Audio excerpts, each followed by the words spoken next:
Albert Awol, the voice of the jungle, broadcasting on the DVC to all points unknown. If you're within the sound of my voice, you're listening to Welcome Home Podcast on the DVC.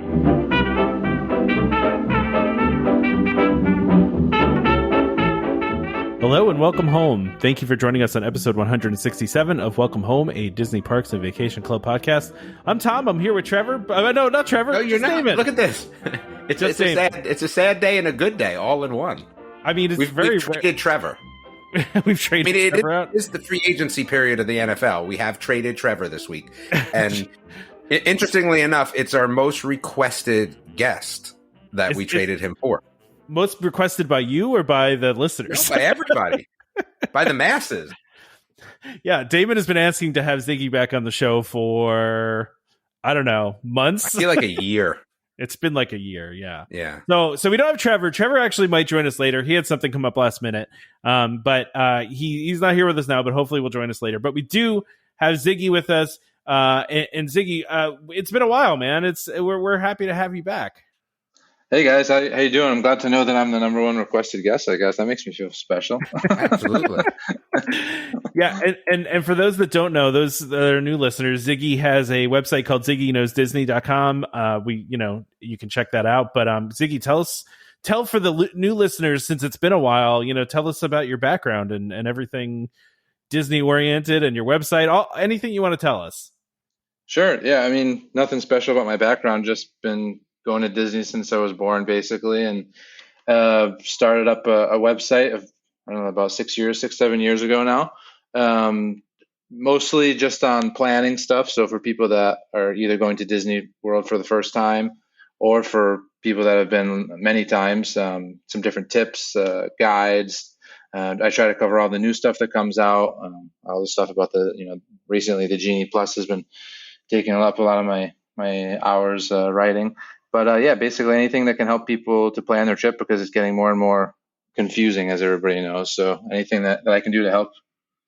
But let's be honest, the reason that Tom actually invited you this time is because you've been on the Galactic Starcruiser. I mean, I could have asked a million times for you, but until that happened, I mean, I don't know. We need to get a firsthand review, Ziggy. We saw what the people online said and the blog said, but like we trust your opinion, so we need your firsthand review. My question is are we going right into that? We're skipping over the listener questions right to Ziggy. I mean, do you want to do listener questions first, and then we can do Starcruiser? I feel like there should be a little bit of ramp up to that. I mean, we only have two questions because you got to leave people in expectation a little bit, Exactly. So Tom, I nixed out the third question, so we got two good questions. Okay. Yep. I think they're good questions. I think they're good questions too. So Ziggy, we'll do questions first, then we'll talk about Starcruiser, and we'll talk about you were just at Flower and Garden too, so we can talk about that too. Okay. Awesome. So Dan says Disney executives have said they're keeping capacity lower and focusing on the people who spend more money on their trips. As DVC members, where do we fit into this? Collectively, we already spend a lot of money to get our points, but I think we are all looking for ways to stretch our dollars. Our frequent visits mean we probably won't build a lightsaber on each trip, lightning lane each ride, or reserve 7 days of signature dining. But through the ups and downs of life, family, and the world, we have points to use, and that means we'll be headed to Florida year after year. Sometimes we bring guests with varying degrees of Disney experience, some first-timers, some pros, plenty of in-betweens. How do you think Disney should look at its DVC members, and what should we expect? How can we maximize Disney's attention to us? I mean, I don't necessarily know about this little lightsaber-y thing in there, right? Because I think to myself, just being a DVC member, does that mean I'm going more often? I don't necessarily know if it means that. I mean, maybe for some people, yeah, but not for everybody. And those some people, they would probably go that much anyway. I kind of feel like, I don't know. I mean, I get what Dan is saying here. So they're definitely losing out, right? Air quote, losing out on some of the revenue of the hotels and stuff. But outside of that, I don't necessarily know as being a DVC member makes me want to stretch my dollar anymore. Yeah, I guess, I look at it, it's not just about the people that spend. Wait, is Ziggy a DVC member or no? You're just a Disney dude. No, I'm not a DVC member, actually. To tell you the truth, I usually rent points whenever we're going to stay at any of the deluxe resorts. Okay. Just because we've always found that to be more economical, the best way to go for us. But No. And how often do you feel like you go? No, I mean, well, during COVID, it's been a lot more difficult since most of the year I live in Italy, so it's been hard to fly over. But on average, I would say we take 4 to 5, maybe 6 trips a year. Okay. So, but I mean, obviously, I'm doing it because I have the website and everything. Otherwise, we would take 1 trip a year. We always took 1 trip a year with the family and stuff before my site. So, gotcha. Yeah, and so for me, I look at this, right. So it's not just about the they didn't only say people that spend more money on their trips too, right? So part of why they keep capacity lower is that they know that when it's too busy, people not only spend less money because it's harder to spend money because it's busy, right? But also people don't come back again, right? So they want people to come back again. So I think they look at us as more of they're going to come every single year and spend money every single year. Yeah, we might not make the lightsaber every year, but we're going to come back every year and we're going to continue spending our money there because because you still got to pay for tickets. You still have to, So does Disney, so here's the question, right? So would Disney rather us sit at home and waste our points, or do they want us to come? I think they'd rather us come. I would agree with that. And I don't know. No, I might disagree with that. I mean, because if you've already spent your money, they're getting that money no matter what. So I mean, they would rather have other people come in that they're not locked into the So DVC. they bring that hotel money in. Don't you think? I mean, yeah. I mean, I don't know what capacity is like at the hotels. Like, so what is capacity at the hotels, right? I would say, is it maxed or is it not? I mean, my experience, I was just there, a couple of weeks ago. It was really hard to find anything. Like all the most popular ones were definitely filled up, like Poly and the Grand Floridian, all of them. So at maxed hotel time, I definitely agree with you, Ziggy, right? They would rather a new person. I think if the hotels aren't maxed, then they just rather the people, maybe? I'm not sure. I just look at it though this way too, right? So they're not really necessarily making money on us staying at the resort, right? Because our dues go towards paying expenses, right? It's not like a profit center, right? So they need us to spend money on eating and shopping and and tickets and all that, right? But I also look at it this way though too. If you are fortunate enough to own DVC is a big investment, right? It costs a lot of money. So yeah, I mean, so there's also that too, like that they want people that are willing to spend more money. And truthfully, DVC members are going to be the most devoted people, right? They're going to be the people that probably spend going less money as I continue to be in my DVC journey for sure. Oh, I mean, you're not wrong, because this trip I have coming up in October, right? Like my DVC's taking care of the hotel piece. I have annual passes, so all I'm going to pay for is food, right? Like that's all. But I'm saying even on the food. Right. Yeah. Merchandise is a rarity, honestly, for me these days. Right. Unless something like just is screaming at me, which every once in a while it will. Right. My t-shirt collection does need to be fed regardless. But I think the kids are less to that point. So I definitely spend less money on them. And food wise, it's interesting because if I've been to something 20 million times, am I less likely to go there and spend food? I don't know. I find I hit quick serve a little bit more, and it's not for a cost reason or, it's for an ease reason. I don't know. Plus, but I feel like I do spend less money. Yeah. Plus I would say the average DVC user or guest spends less money because they also have the option to cook stuff in their room. I know a lot of people that go regularly, they end up buying groceries and eating in a few nights anyway. So they're spending less money than what a normal I probably save $1,000 on water alone. Yeah, exactly. Just being a DVC person. Yeah, I don't know. I think this is a tough question because I don't think that they're, I think Disney wants everybody they could possibly get into the park to come, right? But they also know there's a certain level where people, because I mean, there are people just in my life where I've said, oh, I'm going to Disney. And they were like, oh, we went 5 years ago and it was so busy. My husband said we'd never go back again. You know what I mean? And that's the kind of things that they're trying to avoid. And I obviously they want people that are coming in and spending more money, the people that take, the once a year or the once every couple of years kind of trip.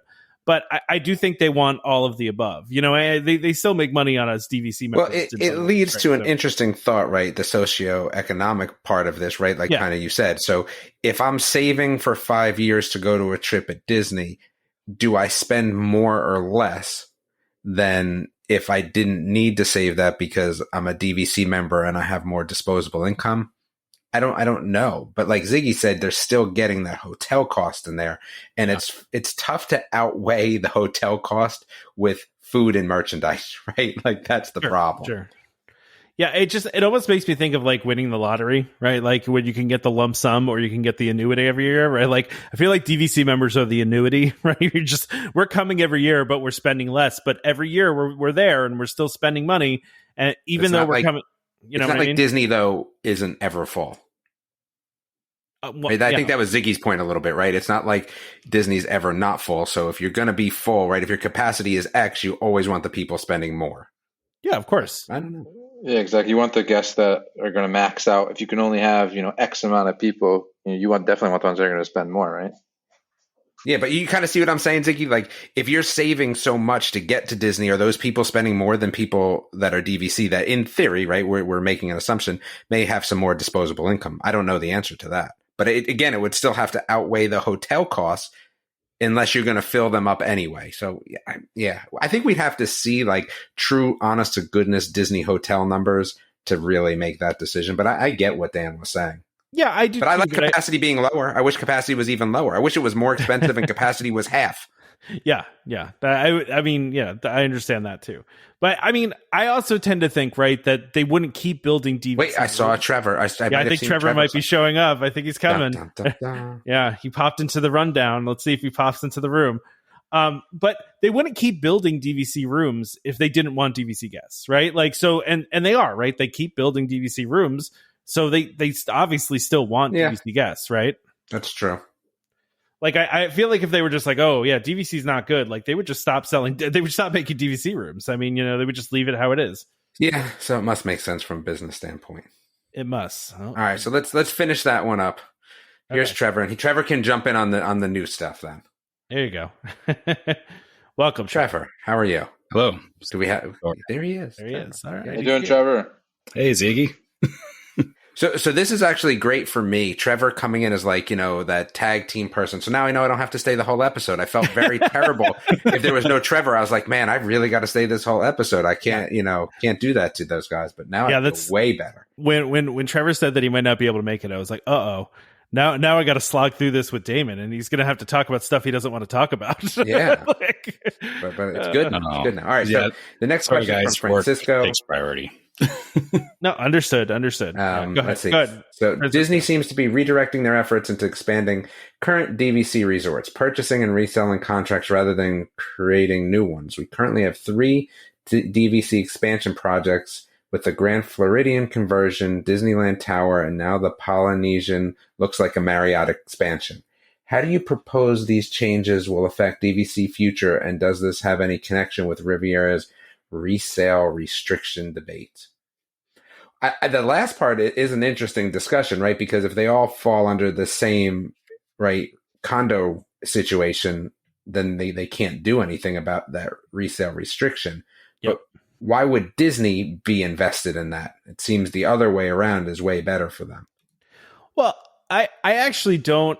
I think it's kind of weird to say this because, right, like they just built the Riviera. I mean, the Riviera just opened 3 years ago, right? I mean, it's not like they completely stopped building new resorts. And if you look at we're going to talk about the Poly expansion, but again, that's a new tower that's separate. I think that's going to be separate contracts. Like, I don't think it's going to be in the existing. That's just my guess. I think it's going to be like a Copper Creek situation. Yeah, I was going to say, you think it'll be like Copper Creek at Wilderness Lodge? Yeah, I do. I that's because, there was a couple of reasons why, but when they did the Grand Floridian piece, they like came out right away and said it was going to be within the existing, right? So they didn't say that with the Poly expansion. So it makes me think that they're building something new there. I think it's more that if you look at where they're doing this, right, they're doing it where there's the most demand, right? So the monorail resorts always in high demand. They were going to build Reflections, but it's cheaper it's cheaper definitely for them to build an extension on a current resort than build a whole brand new one, right? So yeah. And so they want to expand the monorail resorts. Those are popular. So now we have Grand Floridian and we have Poly, right? So, and then, of course, Disneyland, there's huge demand for DVC and no rooms, right? So that's So needed there. the question is, how does it affect DVC's future? And does this have any connection with Riviera's resale restriction? I don't know about the Riviera resale restriction, right? It just depends on. I think you're right, Tom. I think this is more about money, right? Everything's 100%. always about money. Yep. Right. And it's more about money. And expansions are just easier, cheaper, less work involved. So I don't think this is going to affect DVC's future in terms of expansion going forward. I think this was just the easiest way to get more rooms where they felt like they were needed without having to start different new projects, which I think they will in the future, though. No, I still think they're going to build another brand new DVC resort soon, right? I mean, it's hopefully like Epcot. Yeah, exactly, right. But I just think that, and he's saying they're redirecting their efforts. They've been doing this for a while, right? I mean, like, this is not the first time that they've converted. Well, I mean, they're redirecting rooms. because they canceled Reflections. Well, yes, sure. So sure, I think that's the redirect that we have. So instead of Reflections, we're getting these expansions. Yeah, but I don't think their new strategy is only expansions now. No, I don't think so either. New. I just, like I said, I think it's just cheaper and easier to do that now, especially because these projects are so long. They didn't know what the pandemic was going to bring. So they said, hey, this is my thought process. And maybe they just were like, hey, it's going to be easier to do this. And and I think that's fine. To that point, the hard part is we don't have a crystal ball of what it would look like if the pandemic didn't happen. Like, sure. I mean, I think we would get Reflections, though. I don't think you're right. But we definitely would have gotten Reflections. But the question is would we not have gotten the expansion to the Poly or the Grand Floridian? I don't think we would have. I think that they're different lanes, and I think that these things sometimes happen in parallel. And Disney probably, maybe I'll give you Grand Floridian conversion, but I don't know about Poly expansion. I think it may have been on the books already and may have been further out. And just because of the fact that they canceled Reflections, it may have bumped up the schedule on it because they're not doing a whole other resort. I wouldn't say that, that they looked at it and went, well, we're not doing this one, so here's plan B. I don't think, I can't see. I would Disney disagree with that, but way. I get both sides of it. Yeah.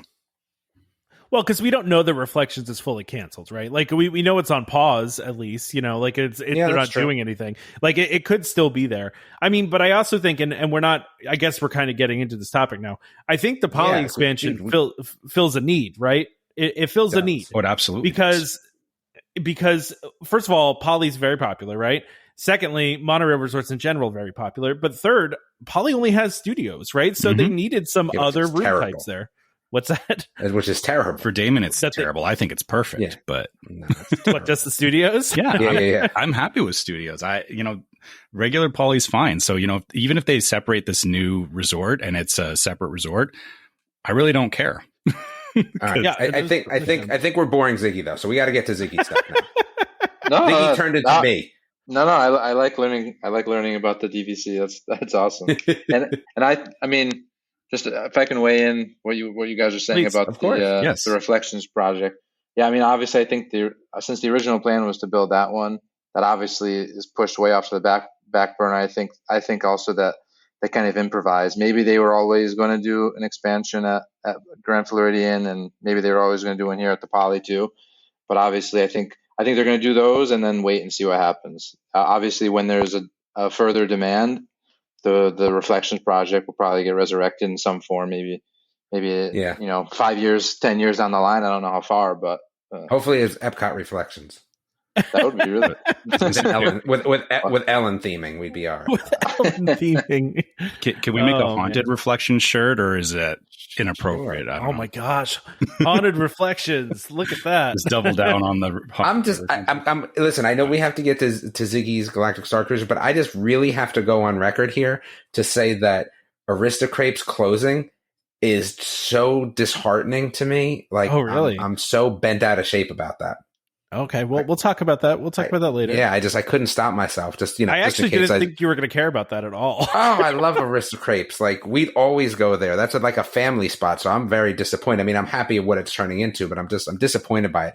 So Tom, really what you have me saying right now is there's no way I'm actually making it to that in the show. So I felt like I had to bring it up now. Oh, okay. Well, yeah, we'll get there. But, you know, they did move some of the dishes to other places around Disney Springs, right? Same. So like you don't have the rude people working at the crepe place, which they were funny rude. So I'm okay with that, but I'm going to miss that. Oh gosh, they were funny rude. All right, let's talk. How about we talk Starcruiser? How about we get into Starcruiser now? And Trevor, I don't know if you had any opinion on Dan's question. I know you got in right after we finished that, but no. Let's go straight into Starcruiser. So Ziggy, I don't know how much you want to do in the way of. I mean, should we give a spoiler alert here right now? Oh, spoiler alert! I want to know everything. I don't definitely. Yeah. Okay. So spoiler alert here. There you go. Yeah. So if you don't want to know anything about Starcruiser, skip ahead, get past this, because we're going to talk all about Starcruiser, and Ziggy's going to spoil some things. So if you're okay with that, then cool. If not, then move on.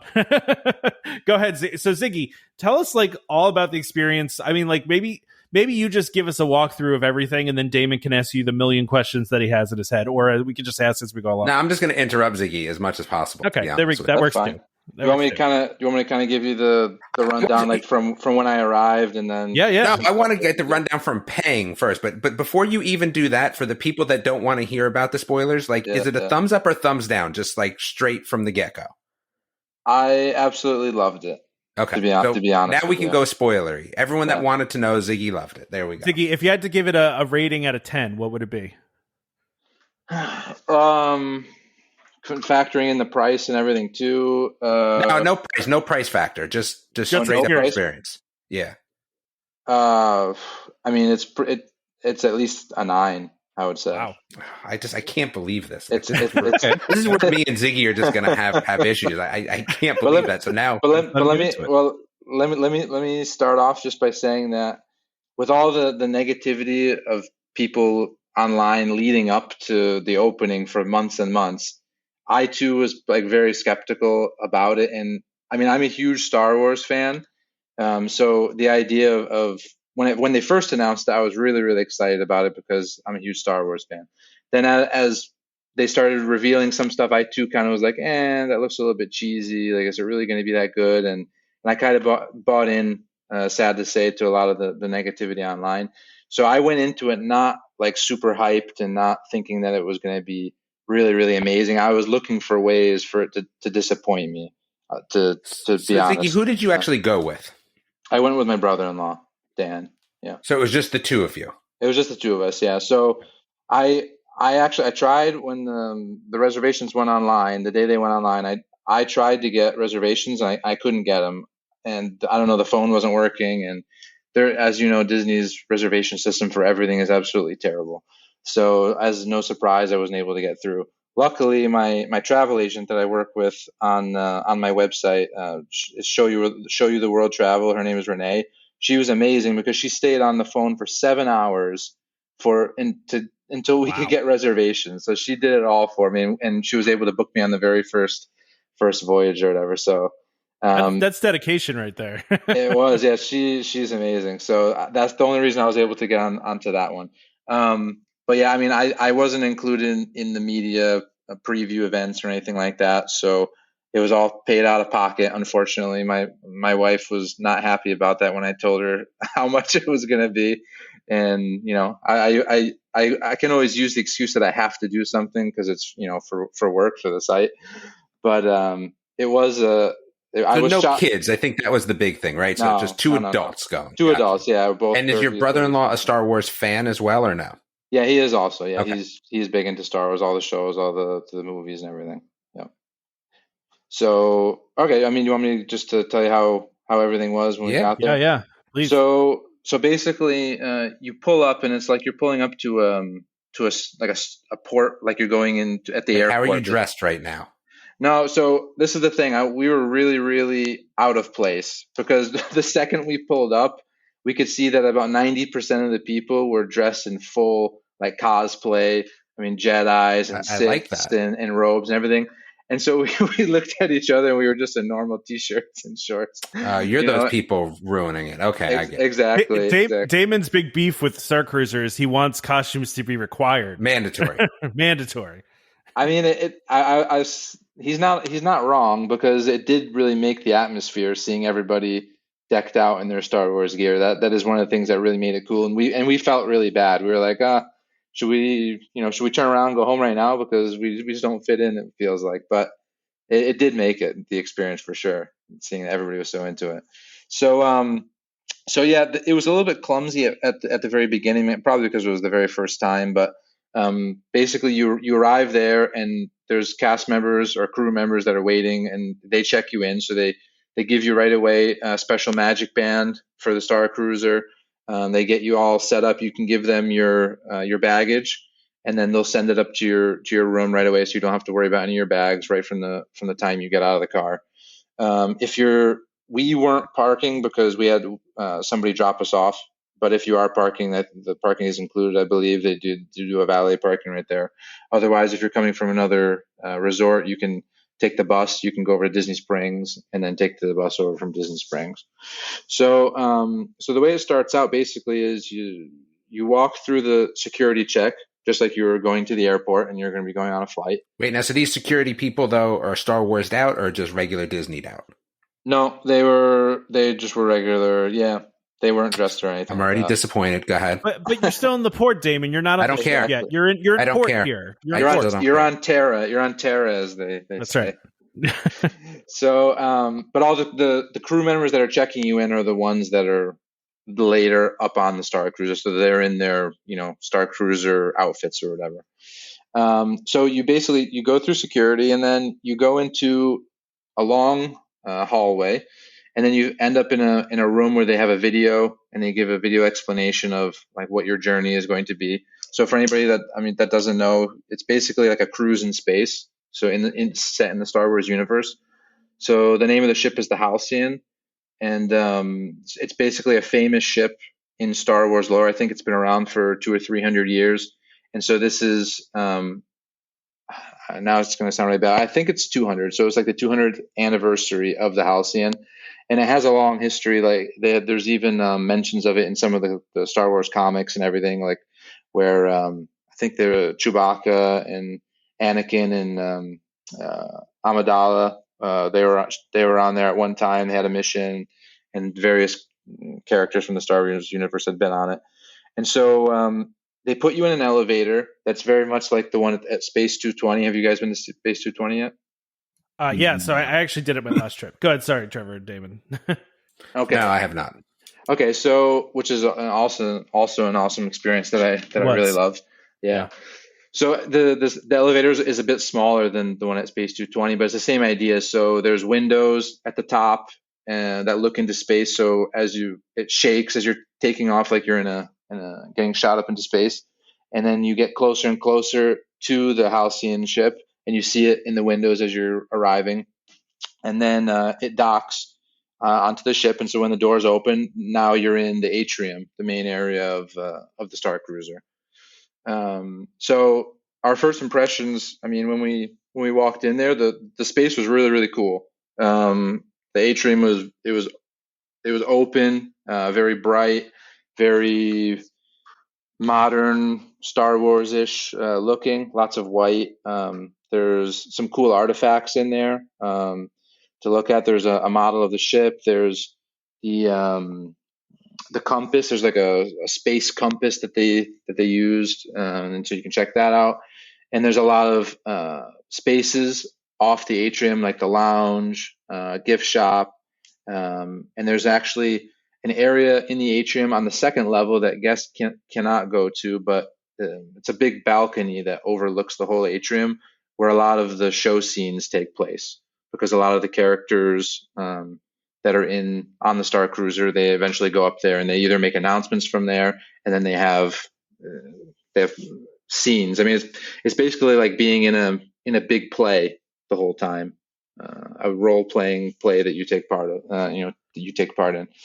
So They give you a tour first of all. So just like if you're going on a cruise ship, they usually give you a tour of the ship or whatever to get you familiarized. So the same idea. So one of the crew members will bring you around to show you the restaurants, show you where your room is. It was very seamless. We went up. By the time we went up there, our bags were already there. So they brought them in like in 2 seconds. They already had our stuff in the room. And then let's see, right away. So go ahead. How was the room? I'm interested to hear how the room was. So you went right up to the room, or? We just went into the room real quick just to drop off like a couple of things and use the facilities, and then we went to lunch right away. We didn't really spend time in the room, but the room, if you want me to explain that, sure. Yeah, sure. Go into that. Yeah, it's a smaller room, kind of like a cruise ship style room, I would say. I mean, some people they're saying it's like being in prison or whatever, but I thought it was really cool. I like the space windows. I thought it was really awesome. You can look through the window anytime, and there's always different scenes happening. So sometimes there's other spaceships going by. There's different planets. There's shooting, stars and people out in space. So that was obviously the main focal point of the room. There's one bed, which I would say, I don't know if it's quite a king size. It's probably a queen size bed. And then there are 2 bunk beds in the room. This is the standard cabin that fits 4 people. Did one of you guys sleep in the bunk beds? Because I heard they're deceptive. Yeah. I've heard they're much bigger than they look. So yeah, my brother-in-law slept on the top bunk, and I tried it out too, just to see how big it was. And they are very big. I'm 6 feet tall, and I fit in it no problem lengthwise. And I'm a bigger guy. I'm not huge, but I definitely had tons of space in there. So if you're worried about that, yeah, you can fit a grown adult no problem in the bunk bed. Nice. Yeah, they're pretty comfy too. They're actually changing out the mattresses though, because I guess some people had already complained maybe in the testing phase, so they're upgrading the mattresses in the bunk beds already. They told me. So let's see what else. Oh, there's a really cool. So one of the really cool features in the room is there's like an intercom telephone system on the wall, and it's basically it gets you in touch with the droid. I forget the droid's name, but the one that is like your host on the Starcruiser. So anytime you need something, you go there, and then she gives you information about either about missions or about things going on the ship. Or sometimes there's announcements that come from her too. You'll go there and see that there's a message or whatever waiting, and different events happen. So that was really cool, and it's pretty interactive as well, because she asks questions and then you respond, and it works pretty well, I thought. Let's see what else. The bathrooms, they were a decent size. The shower was very big. It had a really nice shower head, actually, two shower heads, one on the top on the ceiling. So no complaints. I think that's there. different from a regular cruise, like a real cruise. So that's I mean, I think the bathroom. Yeah, I've only been on one Disney cruise, and the room I had there was smaller than the one at the Starcruiser. So I don't know how some of the bigger cruise ship rooms are, but this one was bigger than a small cruise ship room anyway. This was the standard cabin. Then there's a cabin that's really similar to this, but it also has a pull-out bed in the wall, one of those trundle beds or whatever. That's been pretty popular recently at Disney. So that would fit 5 if you had 5. And then there are 2 other there are 2 suites. There's one suite that I think fits 5 or 6 people, and then there's one that fits up to 8, if I'm not mistaken, the captain's suite. So I mean, the room was cool. It wasn't the highlight of the trip by any means, but the room is, honestly, I slept, I think, 4, maybe 5 hours max each night. And that was the most time I spent in the room, besides taking a shower and then those 5 hours of sleeping. And that was it. So the room is not even the focus of the trip by any means. Just because there's like so much else going on that it's like, why would you be in your room, right? So yes, yeah. So right off the bat, I just want to say, because I've seen a lot of people online, complaining even about things. Oh, there's no pool and things like that. There's no time for that. There's no need to have a pool. It's not a resort that you're going to go to relax and just chill. That's not what it's about. It's about being in the Star Wars, this immersive story, in the experience. So right away, if you're not a big if you're not a Star Wars fan, then it's probably not for you. And if you're not willing to participate and to get involved by doing missions and into the story, then it's not for you either. If you just think that it's a place where we're going to relax, that's a different type of trip. Go to the Grand Floridian, go to the Polynesian, the Beach Club, or something like that. But it's about the story and about the experience. That makes sense to me, that they don't have like a spa and everything. Like, that's not what you're there for, right? Like, exactly. Yeah. Exactly. There's no need for that, right? So from there, we went to lunch. So the meals that are included are on the first day. So, okay, the check-in time was from 1 to 4. So you could show up any time from 1 to 4 to check in. Everybody checks in at the same time. Your lunch on the first day is included, and dinner is included on the first day. Then on the second day, you have breakfast. You can have a quick breakfast or a buffet breakfast. The lunch is also a buffet lunch as well. So on the second day, you have breakfast, and then you have lunch either in Batu, because I'll get to that in a little bit, but you go to Batu for some missions. You can go to Docking Bay 7 for lunch, or you can come back and have lunch on the Starcruiser. And then you have dinner the second night. And on the last day, checkout is early in the morning. I think it's about, I think about 10 o'clock is the max checkout time. So your breakfast is included there too. So you have basically 2 of everything: 2 breakfast, 2 lunch, and 2 dinner. It works out too. Do you want to give your review of the food now, or do you want to do it while you're sure? I mean, I'd love to hear about the food too. Yeah, I'm going because I'm looking at all my photos right now. So I'm going to tell you everything I did basically in order. So to give you my experience, how we lived it. So yeah, we had lunch on the first day on the buffet, and it was cool. The food quality, I thought, was better than the average Disney buffet for sure. It's not your typical, I don't know, all the food, it's similar to what you would find, but done in a very Star Wars way. I mean, they're prepared. How can I say? They all have unique preparations. They give a lot of attention to vegan options, plant-based options as well. So if you're restricted from your diet in that way, then you'll find tons of options. The best thing, let's see, or I'll tell you some of the things they had. They had a type of Caesar salad. They had macaroni and cheese and chicken. What do they call the ones in Docking Bay? Like the tip yip. Chicken. They had a form of that. They had a flatbread with different cheeses and vegetables on this one. There was a flatbread bread basically at every meal, I thought. Let's see. They had a really cool. It was like I don't even know how to describe it. Okay, in Brazil during Food and Wine, that bread, the cheese bread in Brazil. I don't know if you guys have ever tried that before.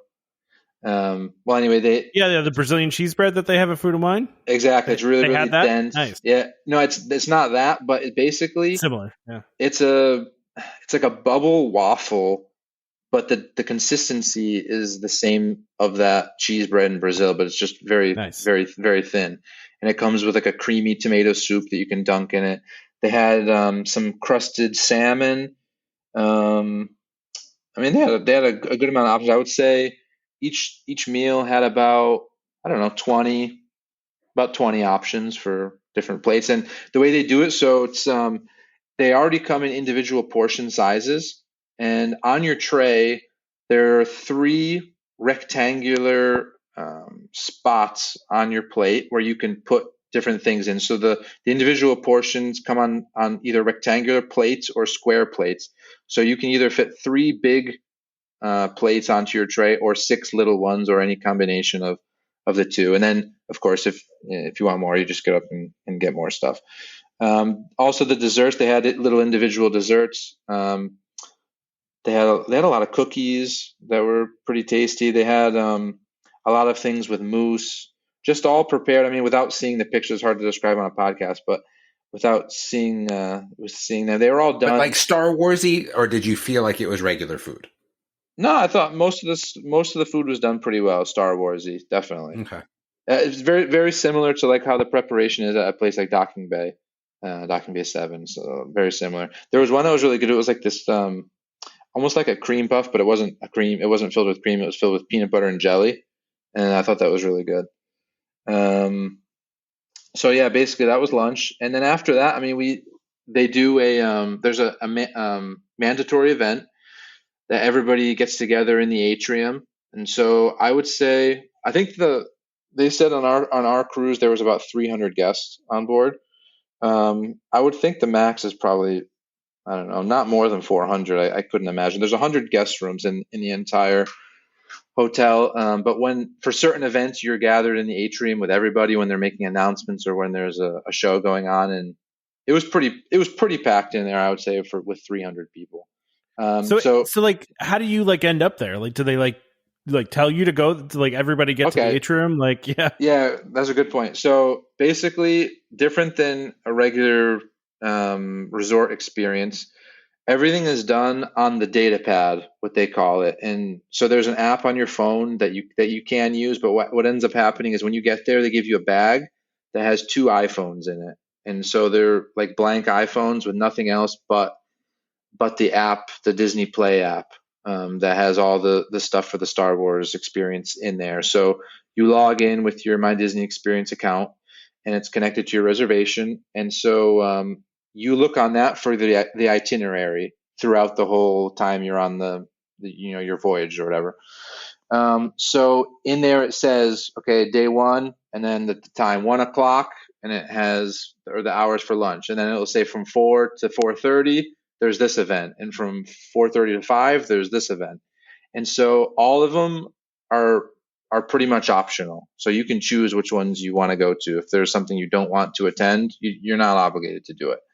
As different missions come up throughout the voyage, those missions will end up into your itinerary, and so you'll see them pop up.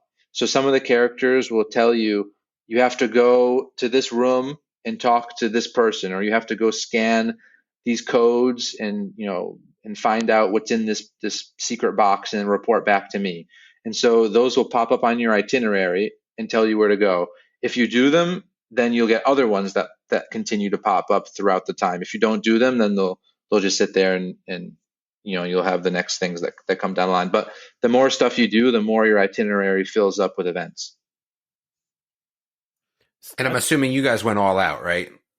We did as good as humanly possible. Okay. Yeah, it was hard because I was trying to get as much stuff as possible, obviously for the website, so I can relate an experience about everything to people. But honestly, we didn't get to do all of the missions because there's just an infinite amount of them almost. I mean, and a lot of people that we talked to that were also on the same cruise as us, they had completely different missions.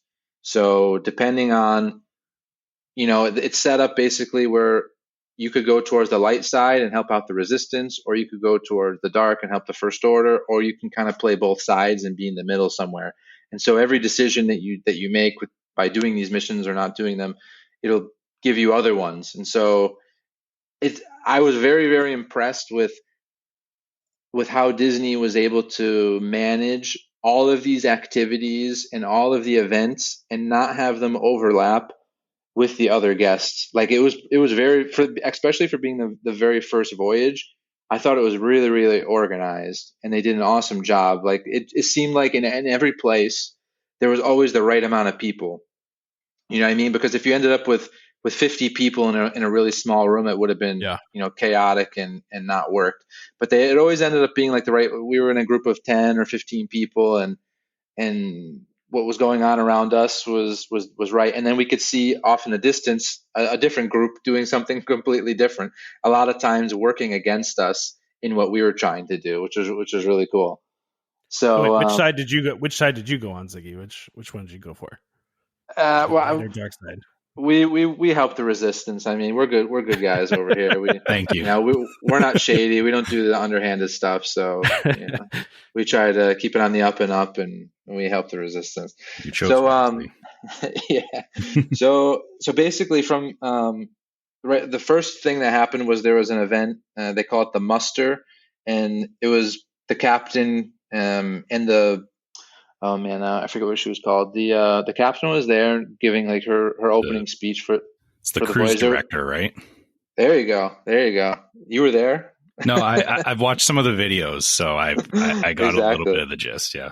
Yeah. So the cruise director, so she was there, and they explain what it's all about, and they give you the rundown about the mission. They're in the story pretty good, and then you meet some of the other characters, the mechanic. You meet the droids that are on there, and then you also meet the First Order Lieutenant Croy. And so he basically comes on with some of his stormtroopers and is like, I'm going to bust up this cruise because there's rebels or resistance spies on board, and we're going to find out who it is. And so he's basically the one that's overseeing everything to make sure, to try to figure out who these spies are, the whole time. And at the same time, the characters that are working for the resistance are trying to do things behind his back and to get rid of him. So that was really cool. So the first real big event that we had was our bridge ops training.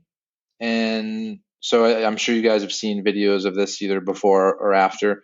So basically, you go out onto the bridge, which is the control ship or the control area of the ship, and they give you an explanation of the four different areas. There's and now I can't remember all four of them. There's defense. There's the ones that attack the incoming ships, and then there's one that I forget the name of it, but they collect cargo, and then there's a fourth one that I'm not remembering at this moment. But anyway, you basically are each at your station. I would say there's about 50 people in the room. It's a very, very big room, and there's different control stations throughout, and you're looking out through the big, huge space windows, and you're doing the missions as they're training you, to handle. Because later on, what you learn in the bridge ops comes in handy to carry out actual missions. So it's kind of a to get people used to the controls, how everything works.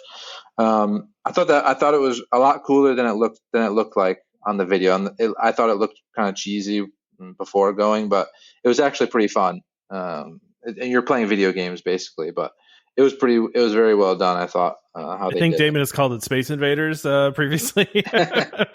Yeah, I mean, it's hard. Like I said before, with that many people, when you're having to organize everything together, obviously you can't do something that, like, you can't play a video game that you would be playing, by yourself or whatever. But it was cool. It was engaging and very fun, because at the same time you have the captain in there, and she's getting very animated, explaining to you what's happening. And have you guys ever done the light building experience at Sabi's? Oh, the lightsaber building? No, I have not done it. Have you done I don't it, think Damon Trevor? No, I haven't.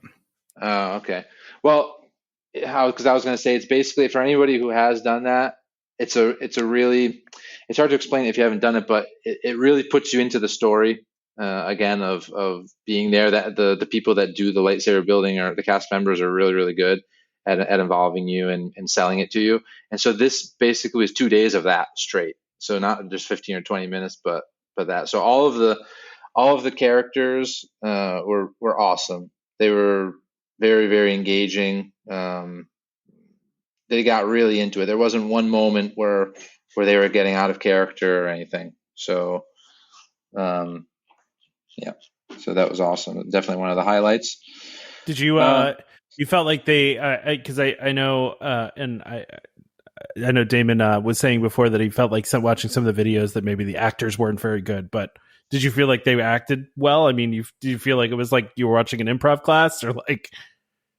Yeah, as sometimes. I mean, obviously some of them were better than others. I would say the Lieutenant Croy, was the First Order. He was awesome. He was hilarious too. He was very, very evil, and he did an awesome job. Some of them, maybe some of the regular crew members, weren't the absolute greatest, but they were very enthusiastic. I'll say that, and they gave it their all. So some of them are obviously better than others. Let's see. We, at that point, after we did that, we did the lightsaber training. So I don't know if you guys seen pictures or videos of that. Yeah, it looks pretty lame. Again, everything is a lot cooler when you're there doing it in person. I'll just say that you can't. People have shields though, right? Like, what is that about? You do, because I think a lot of that is to keep people engaged, because the way they do it is there are 4 or 5 stations on the wall that are shooting the beams, the lasers that you have to block. So they put people in the front row that are going to be blocking, then everybody else is lined up behind them. So I think with the shields is to give people in the back something to do, so they're not just standing there doing nothing. Obviously, the cooler part is when you have the lightsaber and you're blocking it, but. Again, our guy that was the trainer, the lightsaber trainer, I thought he was really really good. He sold the story really well to us, and he really made you feel it. Again, it's some of the things were a little bit cheesy, but when you're there doing it, it doesn't feel nearly as cheesy. I don't know. You just have to trust me on it. It was fun. It was fun. Definitely a lot cooler than what I thought it was. Was there like a winner though? Like, was there the best lightsaber person, or could like a normal human being block them all? I would say that a normal person could block, maybe not all of them, but 75% or 80 of them, I would say. Was there like a running tally or no? No, I do think that would have been cooler if there was some kind of score system. That would definitely make it more engaging. Definitely. So there wasn't anything like that, unfortunately. Yeah. Any questions on that? I mean, so like the experience itself, though, you really enjoyed for the lightsaber training. Is that what you're saying? Yeah, that wasn't my favorite part of the whole thing, but I liked it. I definitely liked it, and it was a lot cooler than I thought it was going to be. Because again, when you're there and they're telling you, how you're one with the Force, and they're really selling it to you good. It's cool. It is cool. So there were a lot of other smaller activities and events going on. I would say those 2 with the bridge and the lightsaber are like the 2 main ones you definitely want to do. There are a lot of other smaller ones. There's like droid racing. Wait, that sounds cool. What's that?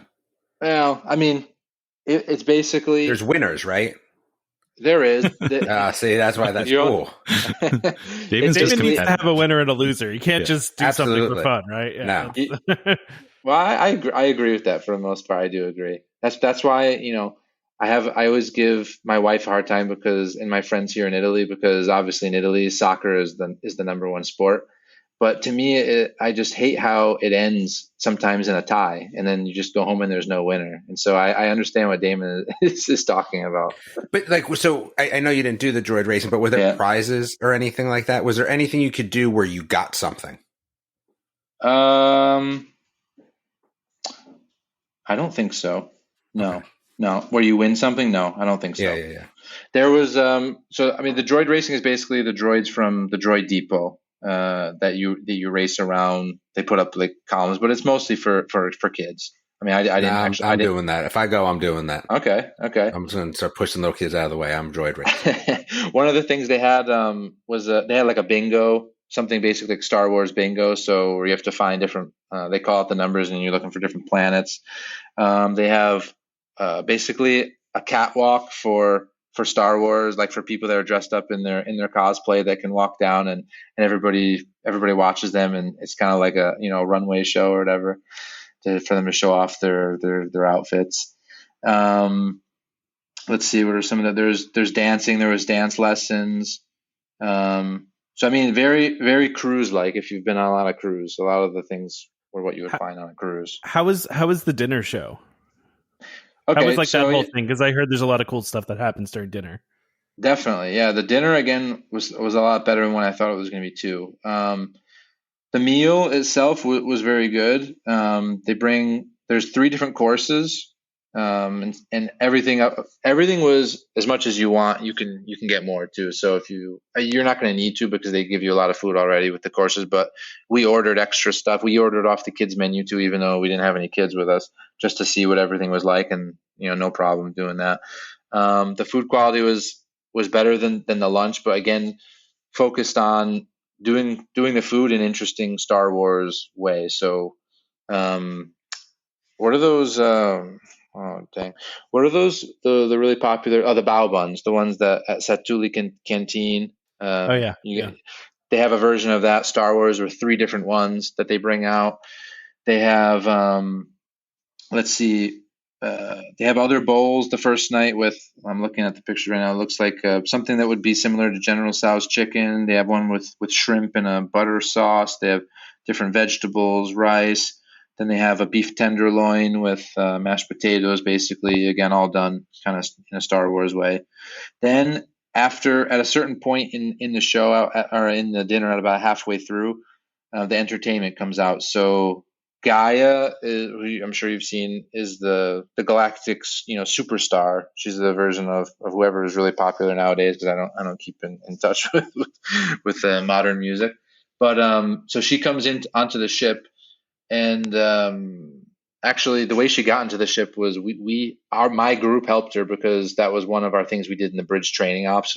We brought her safely. We had to go to where she was on the planet, and then we had to bring her safely onto the ship. So she made it on, and so she starts singing, and I would say she did about, I don't know, I want to say about 6 songs. Some of them were very high energy, where everybody was standing up and dancing in the dining room. She had everybody going really well. I thought the energy in there was awesome. Are they like original songs, or are they like something you would know? They're all original. Yeah, they're all. I assume they'd be original, because why would you like have a song from like Earth and and that, right? So like that'd be weird. So definitely, no, they're all done with stuff going on even in the Star Wars universe. I'm sure she mentions different things like that, because it's nothing, not just regular lyrics too that you would normally hear. So yeah, in general, again, when I saw that online, when they had that video that they quickly took offline because everybody was saying negative stuff about it and making fun of her, I was like going into it thinking, oh man, what is this going to be like? This is going to be super cheesy. But again, I liked it a lot, and everybody was getting into the music. So I think she did a great job. Definitely high energy. From there, oh yeah, and from there are different events that happen. Like they take Chewbacca into custody during the dinner, and so they bring him out and they parade him through the dining room. The stormtroopers have him under custody, and later on, one of the missions that some people have is to break him out of custody from being from the stormtroopers or whatever. They throw him into like a little jail cell, basically, and so some people have to go break him out. So it ties into the story there.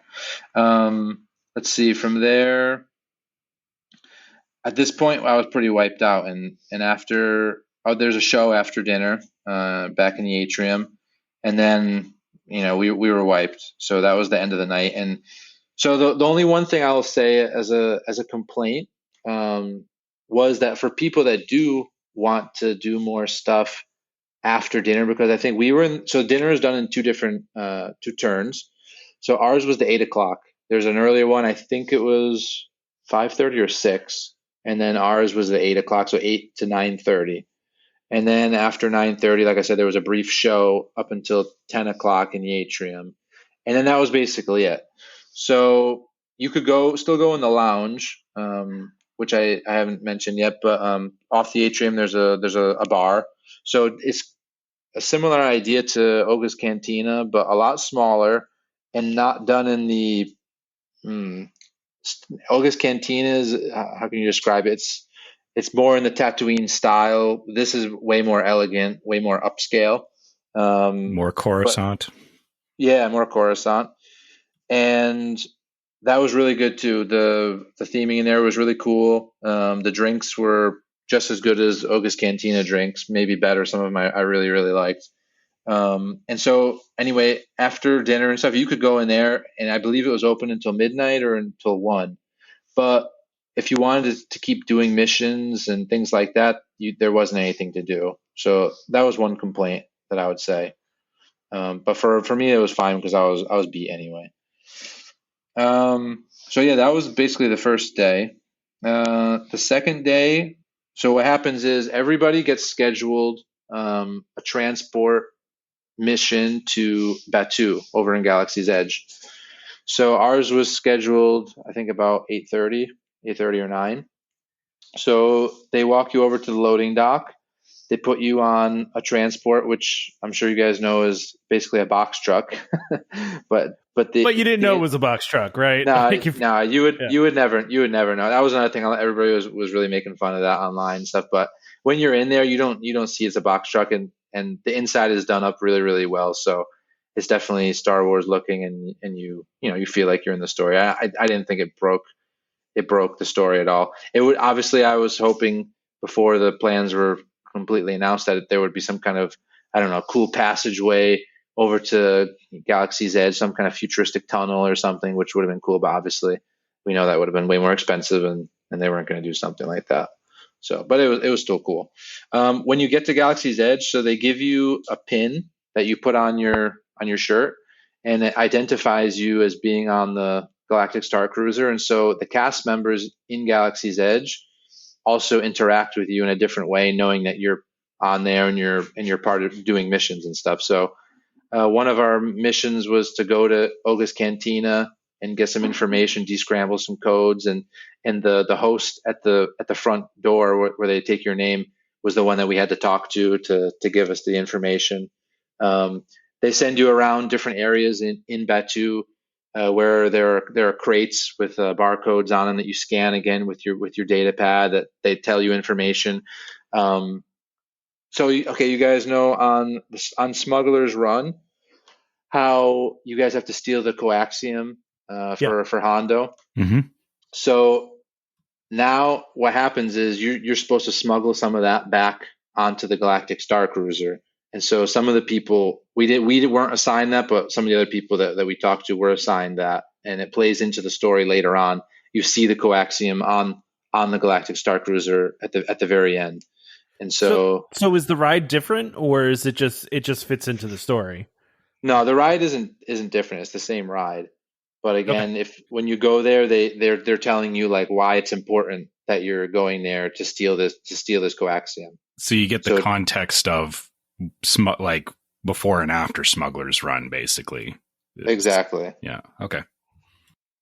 Exactly. So, and then there were Rise of the Resistance. There wasn't really anything different. There are some things though that, I mean, again, they tell you go to Rise of the Resistance, scan this, and they're going to give you this information that you need to bring back to us.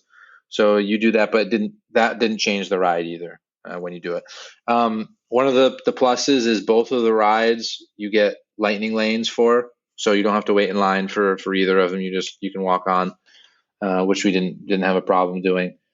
It obviously doesn't justify the high cost of the experience. You don't do it for that, but it is nice that obviously you don't have to wait in line for an hour or 2 hours or whatever to go on Rise of Resistance. So I would say in total we were in Galaxy's Edge for about 2 hours, I would say. And of course, if you're doing the lightsaber building or the droid building or anything like that, then you can also do that. But we had already done that in the past, so there was no need to do that. We wanted to get back onto the ship in time for lunch. So instead of eating in Galaxy's Edge, we chose the buffet, obviously, because you can always eat in Galaxy's Edge. And I know some people were also asking me about should you do other things in Hollywood Studios that day, because you can go to other areas of Hollywood Studios, but again, why would you do it? Because it's a waste. I mean, you want to spend the most amount of time on the ship, being involved in the story and being involved in the missions, not riding Tower of Terror, that you've probably already done 20 times in the past. That makes sense. Yeah. So basically, that was our trip there. And when we got back on, basically we had the whole afternoon from, let's say, after lunch. The lunch was very similar to the first lunch, as I explained. Small plates. They're all different. Again, I mean, the quality overall was really, really good of the food. And then so for the rest of the afternoon, it's open. So I mean, you can do missions. You can just go have a drink. You can relax if you want to. And of course, the way they schedule it is you might have more time on the first day, or you might have more time on the second day free, without the events that they schedule for you, like the lightsaber training and the bridge ops. Not everybody did it on the first day. Some people do it on the second day. And so when when you do it in on the different days or in different time slots, the story that they tell you when you're in there is totally different. So that's cool. And So it basic. seems like there's like a lot of different, like, because I know, Damon, one of the things you brought up a couple times is like all this stuff getting spoiled by the internet, right? Like, but Yeah, it seems so- like there's a lot of different things that can be But done. if you were to go, like, is there a reason for you to go on again? Okay, so I mean, I'll say this. Yeah, obviously, it for me personally, I mean, it's a lot of money. I don't have tons of disposable income that I can just drop on going there anytime I want. So me personally, I won't go back at least for a few years. Obviously, if you've done this story, it is different every time you go on it. I've talked to people that have been to it twice already, actually. But And- different how, though? Like, how different? Well, because the thing is when you're doing all these different missions, you're seeing things from your perspective, but everybody else that's on there is getting a totally different perspective. I mean, obviously, the overarching story, what happens in the big scenes that everybody sees, doesn't change, but all the missions in between and the little parts of the story that you do get to see is different every time, because depending on what you choose, you're going to end up with doing different stuff each time. Does that make sense? So yeah, obviously, is that enough to make me want to go back anytime soon? I'm not, just because again, I don't have enough money to do that. I wish I did. A lot of the people that I talked to that were on there, though, everybody was like, "Oh, this was so awesome! I want to do it again." That was the feedback that I got from a lot of people that we were on there with. So if it costs less, you would do it again fairly soon. Like if it costs a lot less. If it costs less, I would do it again. Yeah, it's not. The thing is like you can't look at the Galactic Starcruiser as something that you're going to do every year. It's not like your yearly trip to the beach club or whatever, and you're not going to do that. It's not what it's about. It's just about having a really, really awesome experience, probably one time in your life, and that's it for most people. That whoever's fortunate enough to be able to go, that's all it will probably be.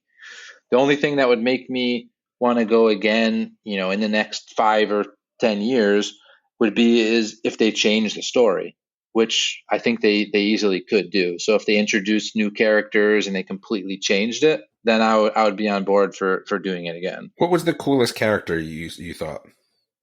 I think Lieutenant Croy was the best. Even though I was for the Resistance and he was the First Order, he cracked me up, man. He was really, really evil and really, really sarcastic and funny at the same time. I thought the actor that did it for us was awesome. So again, I think that also changes from cruise to cruise, because already for the second cruise, I looked at the pictures online of people that were doing it, and the actors were totally different. So they weren't the same ones as what we had. All of them were different, which makes sense, obviously, if they can't have one singer or one lieutenant, because if that person gets sick, then they're out of luck. Yeah, it's almost like like the Great Movie Ride was, or the Jungle Cruise is, where like your how good the ride is very dependent on how good that cast member is and how engaged that cast member was, right? So exactly. Yeah. And from I can't speak for the other cruises, obviously, but for ours, everybody was top notch, and that was one thing, because that's something that I've been going to Disney since I was born, basically, and so cast members for most of that time have been one of the highlights of the trip. That is really what makes Disney stand out over other places. When you have a really awesome cast member, they take really good care of you, then it becomes a way more enjoyable experience. And that's what this was everybody was 100% on. It was like going to the parks or going to, one of the regular resorts. And when you get that interaction with the cast members and that just makes your day, and you're like, wow, that was really, really good. It's worth the money to come here to Disney. That was how we felt, but with everybody on the Starcruiser. Does that make sense? Yeah. So like, what was the coolest experience? Like, what was the coolest thing that you did while you were on there that you were like, wow, this is awesome? So anytime like the big show scenes happened were my favorite parts. So I told you how we did the bridge training before. So that gets you ready later when there's when the ship is either under attack, or in our case, we had to help Ray get onto the ship. So we had to clear the way from the First Order fighters that were attacking the ship, and we were talking with Ray through the intercom up on the screen or whatever, and so we were getting her safely onto the ship. When Ray actually got onto the ship, we were down in the hallways with her, helping her hide from the stormtroopers, and going from room to room or whatever to complete the mission that she was there to do. And then the last scene of the experiences at the very, very end, after everything, everybody gathers in the atrium, and basically Kylo Ren comes out, and him and Rey have a big lightsaber battle up there on the second level in the atrium. And to me, that was the highlight, because that was like being in a Star Wars movie to me. You got the music going from the Star Wars movies, and a lot of the effects that were happening were really realistic. I thought the whole thing was very intense and engaging. And then there were a couple of moments, like surprises throughout the battle. Like the whole time, one of the the mechanic, who's actually a good guy, but he was pretending to help the First Order because he had no choice. He ended up revealing himself, like he was hiding in one of the stormtrooper outfits the whole time, and so that was like a big reveal. And so to me, that whole thing was just awesome, because everybody, like when you're at a concert, a really good concert, and everybody's cheering and getting into the music, and you can just feel that energy. That's how it was in the room. Everybody was just really into the energy with the story and what was going on. So to me, that was my favorite part. All right. Well, do we have any other questions for Ziggy? I mean, that's a pretty comprehensive review. I don't know if you've changed Damon's mind or Trevor's mind about going, but I never said I was not going. That's true. You were wavering a little bit. You weren't sure, right? Yeah. So no, it hasn't changed. Sorry, Trevor, go ahead.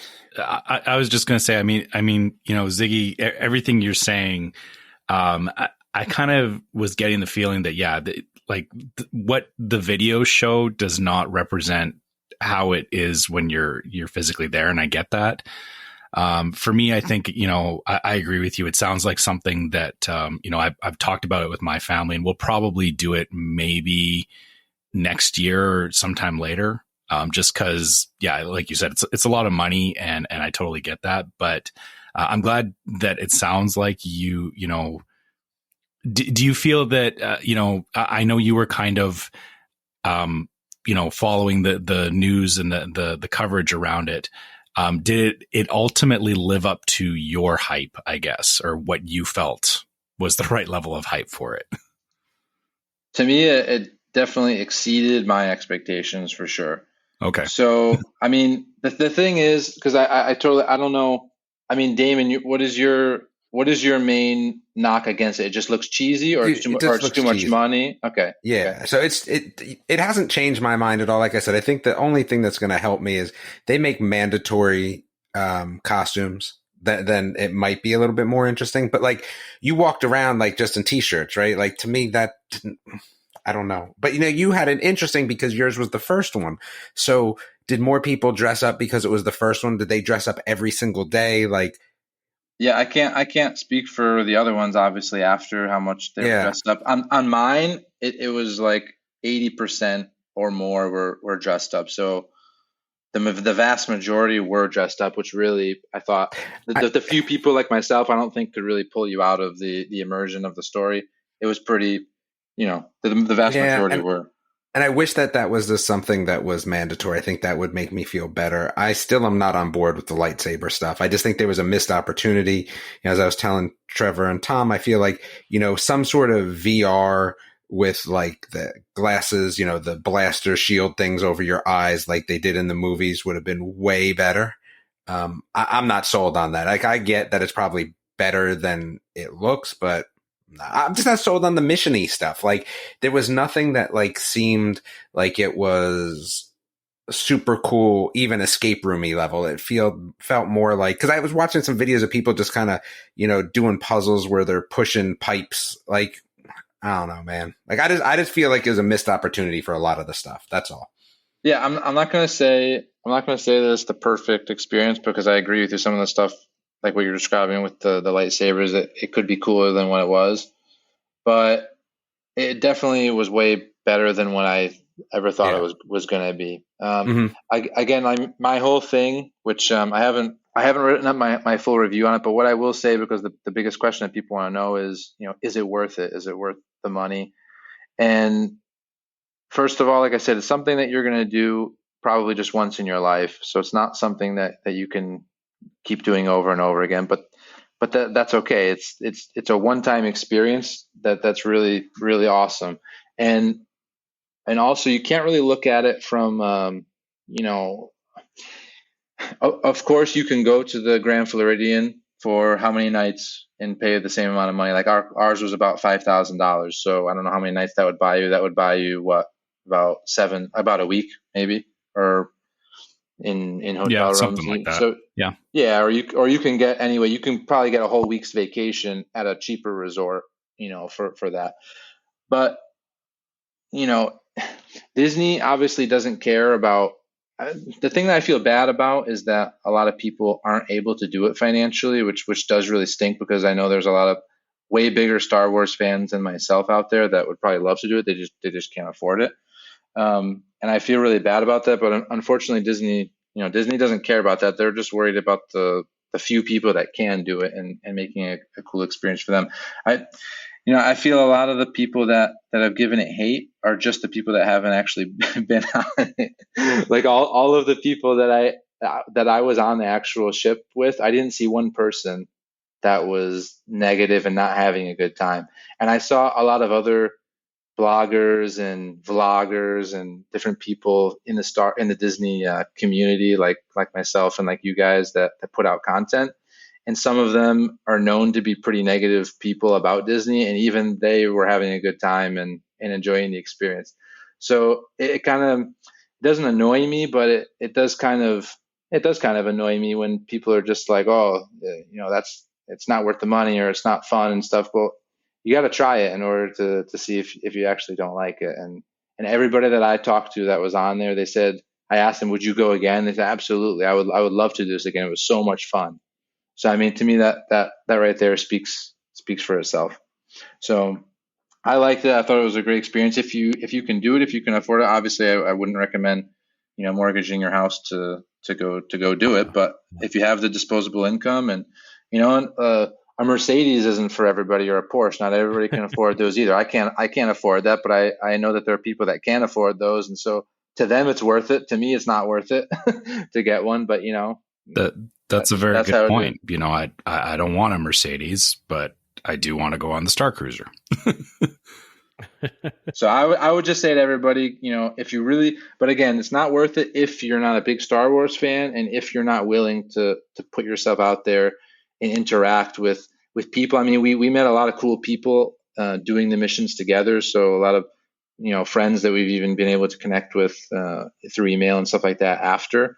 And so if you're not a social person, if you don't like interacting with people or being part of things in a social environment like that, then you probably won't have the greatest time. But if you're willing to put yourself out there and you're willing to get involved and really sell yourself into the story, then to me it's definitely worth it. All right. Well, anything else we want to ask Ziggy before we cover some other topics about Starcruiser? I'm good. Thanks, Ziggy. As always, appreciate having you on and giving your opinion. Yeah, no problem. Appreciate the insights. Well, and of course, Ziggy, you could stay with us for the rest of the show here for all these topics, right? We're not kicking you off yet, so sure, I'll hang out. Sure. Yeah. All right. So let's go ahead and do our ad. All right. So Monera Financial, Monera, a World of DVC company, is the industry leader for financing DVC resale contracts. Monera offers lending with the longest terms available at 12 years, the option of no credit check, instant approval, low down payments, and no prepayment penalties. If you're thinking of purchasing a DVC contract on the resale market, go check out their quick online quote first. You may be surprised just how affordable joining DVC can be. Go to monerafinancial.com or call 317-245-8800. And when you speak to them, be sure to let them know the Welcome Home sent you. All right. So now we're going to talk about what we already kind of started talking about, right? So out of the blue, DVC announces that they're going to build new units at the Polynesian, which my first reaction to this was, where in the world are they going to put that? Right. So, because there's really no room. Right. And then I was like, okay, well, there's all these rumors that, what was it? Spirit of Aloha is going to go away. And there's some space where that building is. So if that's going to go away, they're just going to tear that building down and build it right there. But it doesn't even really feel like that big of a piece of land for them to do it. But that's where they're putting it. I mean, there's no other place to put it. So. Yeah. So that, I mean, that's over going towards the Grand Floridian. So there is actually a fairly large section there that is basically just a walkway at the moment. So, but you're restrained by the monorail behind it, though, right? So like it can only build so far back. Yeah, correct. But if you look at the pictures for this, though, this is going to be a much larger building than anything else in the area. Like it's not going to be wide. It's going to be a vertical. It's going to be tall tower. Yeah. So it's going to be right on the water there. From what I've seen and what from like DVC News is reporting, DVC News did like a full on like analysis of just the one piece of concept art, like and really like zoomed in on stuff. And they're saying it should be like 10 floors based on what this is showing. And their guess is about 200 to 250 villas. And then, it looks like there's going to be every kind of room type in there, with grand villas and possibly a new restaurant. Well, I think they might have even said there was going to be a new restaurant. But it looks like there's going to be a new restaurant and a bar, maybe. So I think a lot of the questions that are coming out of this, though, of course, and we talked about this, right? So will it be part of the existing Poly Condo Association? The answer is we don't know, right? So we don't know if it's going to be like Grand Floridian, but like we said before, they did, when they announced Grand Floridian, they came right out and said that the new DVC rooms would join the existing Condo Association, right? So, and they didn't say that in this press release. So, I don't know. Part of me thinks that this is going to be separate, and that's what I said earlier. But I do kind of think that they might. Yeah, I think the big difference here is that the add-on to the Grand Floridian was repurposing a pre-existing building. So I think it's a little bit easier. It's all mental gymnastics from them, of course. Exactly, of course. Yeah. But it's easier for them to say, we're just repurposing a building for DVC. If they're building net new, it's a lot easier to say, hey, this is a new offering or a new resort. Even though it is attached to the Poly, it'll be similar to Boulder Ridge and Copper Creek, as you've got the older Boulder Ridge, and then when they built Copper Creek, it was like, hey, this is new. We're building a new DVC area. Well, it was the existing rooms already in Wilderness Lodge, but they just like redid them. I think it's maybe different because they built the cabins as part of Copper Creek, right? Yeah. So, again, that's what I mean is that they built something new, and so they could justify it as a new resort. We're adding something new here, even though I know the line does get a little fuzzy there, but obviously Disney can play it either way they want, and here's something that's kind of ugly about it is that, if they go the same way as Riviera, and I can't imagine them doing this with the Poly, or it wouldn't be very attractive, but they could put the same restrictions on it that they do Riviera, basically saying, if you buy direct here, you can use it like any other DVC, but if you buy resale, it has limitations, which, I mean, honestly, that's not the worst place to have those limitations, but it makes for a very confusing line, because then you're talking about, are you buying Polynesian, or are you buying new Polynesian? And there's a bit of a trap there, right? Well, and there's already enough, like, did you buy before this date? Did you, just with all the benefits and everything, it gets a little hazy. I mean, I do tend to think that any new resort they built at this point, they're going to throw that same resale restriction on. That's just my guess, but I don't know. But, I know a lot of the talk here too, and Damon kind of said it, is about the design too, right? What did Damon call it? The Poly Marriott or something like that? It's terrible. I agree with Damon. Yeah. You don't like it either? No, I mean, it just looks so generic to me. It looks like the exact same building that they're doing over at Disneyland, that new tower. It looks just like the reflections. I mean, they all look the same.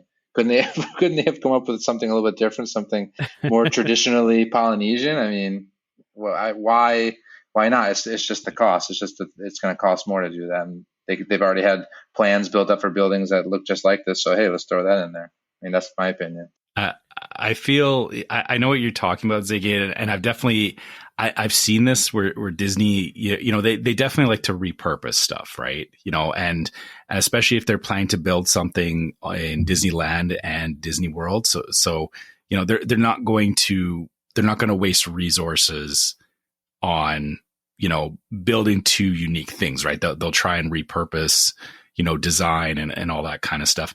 I will say, yeah, the whole thing about the Marriott, this actually looks more to me like it looks like a hotel in Hawaii, which, you know, is still Polynesian, but it's a hotel in Hawaii, right? Like, you know, those. Yeah, well, it's not the best design. I don't dislike, you know, listen, I don't dislike it. At first I saw it and I was like, okay, well, this is going to feel a little outside of like the Polynesian theme, right? And then I saw some people pointing to like the original plans for the Polynesian, which was what they have now, but also a very large tower that's kind of like stepped up and like that massive building that was supposed to be and I look at that concept art and I see some similarities, right? But like, and part of it is, I think, you know, like the plants growing on the outside of the building, like that kind of look. And even when they zoom in on some of this stuff, like if you look at what DVC News did, where they like really zoomed in on some of the concept art, there's some little detail work that feel very Polynesian like, but I get it though. Like looking at the very, like just from the far away view, it does feel very generic, right? But like I said, I mean, I'm just looking at some of the detail work here, like with the stuff growing on the buildings. There's some like empty space with just like plants in them, and you know, like just a some hanging of the garden kind of thing. Yeah, there's some interesting things here, and I mean, it's also just concept art, right? So there's that. It could very well change quite a bit. But you know, they did some interesting things here on DVC News, kind of breaking this down, and you know, taking a look at what this is really going to look like. But you know, again, it's also like this is concept art, right? So some of this is going to change. But I mean, I'm even just looking at like the balconies, like just kind of some of the design, like the shapes of the woodwork, like very similar to a lot of the symbols you already see in the poly. You know what I mean? Like the way that they have some of the slats put together. And so like some of that, I looked at it and I saw it as like, okay, this looks similar to, you know, some of the concepts that they are taking from the original concept art for the resort, which, you know, if you look at those original concept pieces, right, like the big tower does kind of look out of place, right? It doesn't really feel like it fits.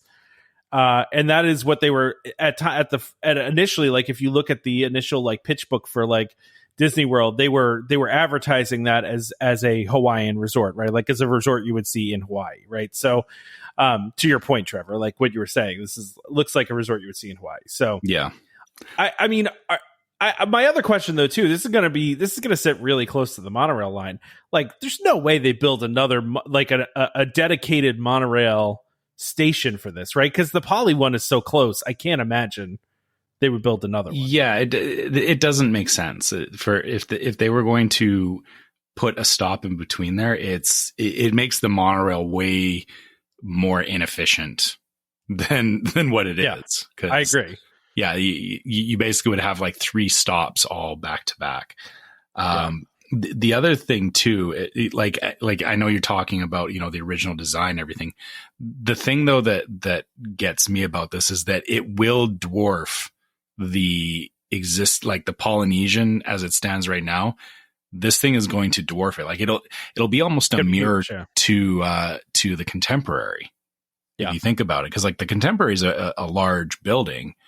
And so you'll have another one kind of almost opposite side of the lagoon from the Contemporary.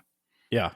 So, well, and they mentioned that the main tower here, you know, is looking like it's going to be 10 floors, and then the side wings are going to be like 6 floors. It looks like. I'm guessing there's going to be some grand villas in that main building. But I guess my question for you, Trevor, as a Poly fan, right?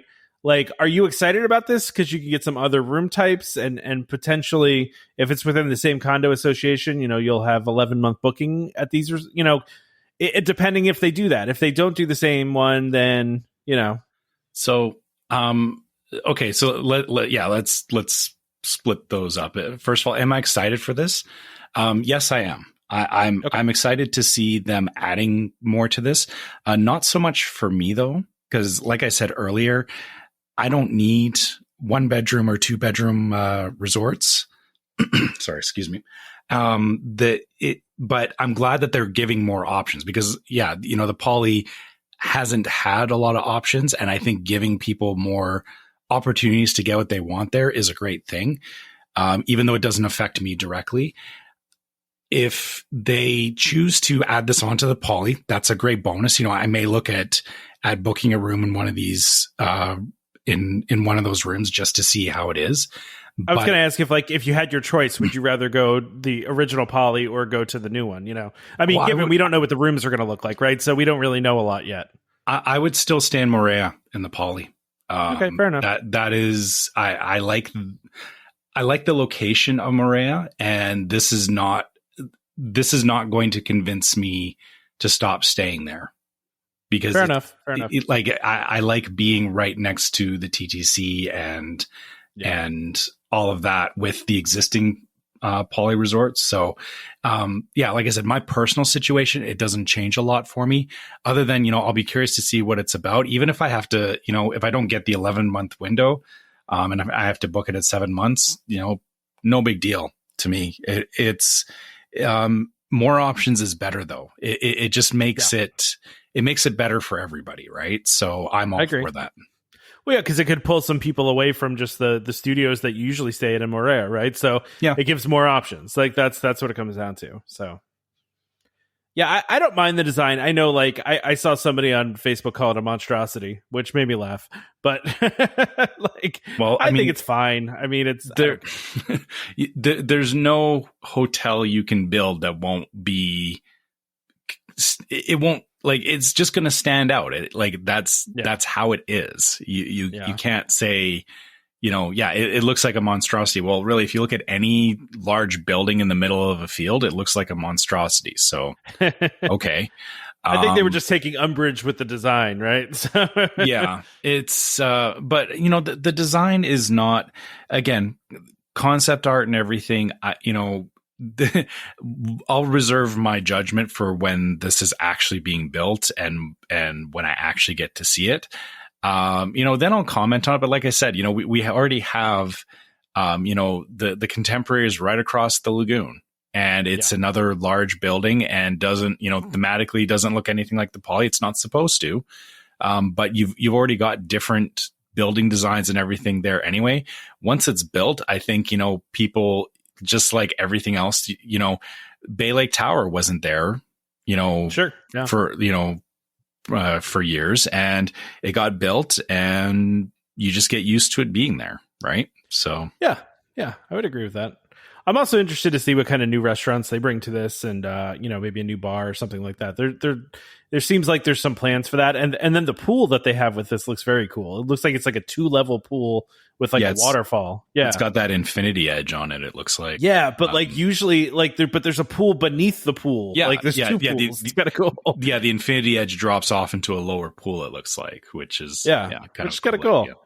Do you guys think that I can't really tell from the concept art, but do you think the restaurant will be on the top, like they've been doing in a lot of resorts lately, or? Well, it's hard to tell. It doesn't look to me. It doesn't look like there's enough room there, and there's like a section in the center of the building, which to me would be perfect because you're right. You have a great view of the Magic Kingdom. You could watch the fireworks. Disney is seemingly in love with putting the restaurants on the top of the buildings, like the Grand Destino and at the Riviera recently, right? So it would make sense. But I don't know. It doesn't look like to me there's enough space. What do you guys think? Yeah, to your point, Ziggy. Looking at this concept art, it looks to me, especially the zoomed in view that DVC News did, where it looks like there's maybe, and I'm almost thinking this is not going to be like sit down full service restaurant. And this is kind of what they said too, that it almost looks like it's going to be similar to like Geyser Point at Wilderness Lodge. I don't know why I just said Wilderness Edge, maybe because we were talking about Galaxy's Edge, but at Wilderness Lodge, they have Geyser Point that's kind of sit down.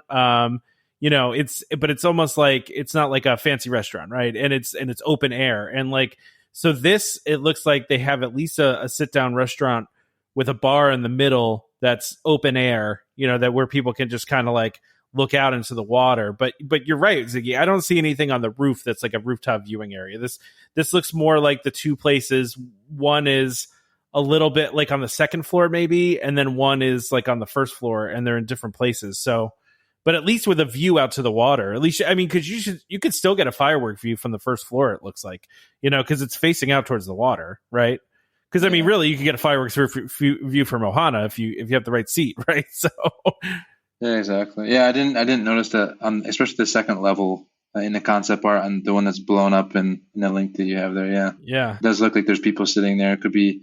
I can't tell if it's a lounge or maybe that's the restaurant. It looks like on the bottom floor one is where there's a bar, and so that might just be a lounge, and then maybe the second floor is a restaurant or something. I don't know. It's interesting though too, because it's not even like they're in the same place. They're in like two separate places, right? So it's like that's true. Yeah, so it's like, there has to be because I almost thought for a second maybe it's the same restaurant on two different levels, but like they're in different places. So.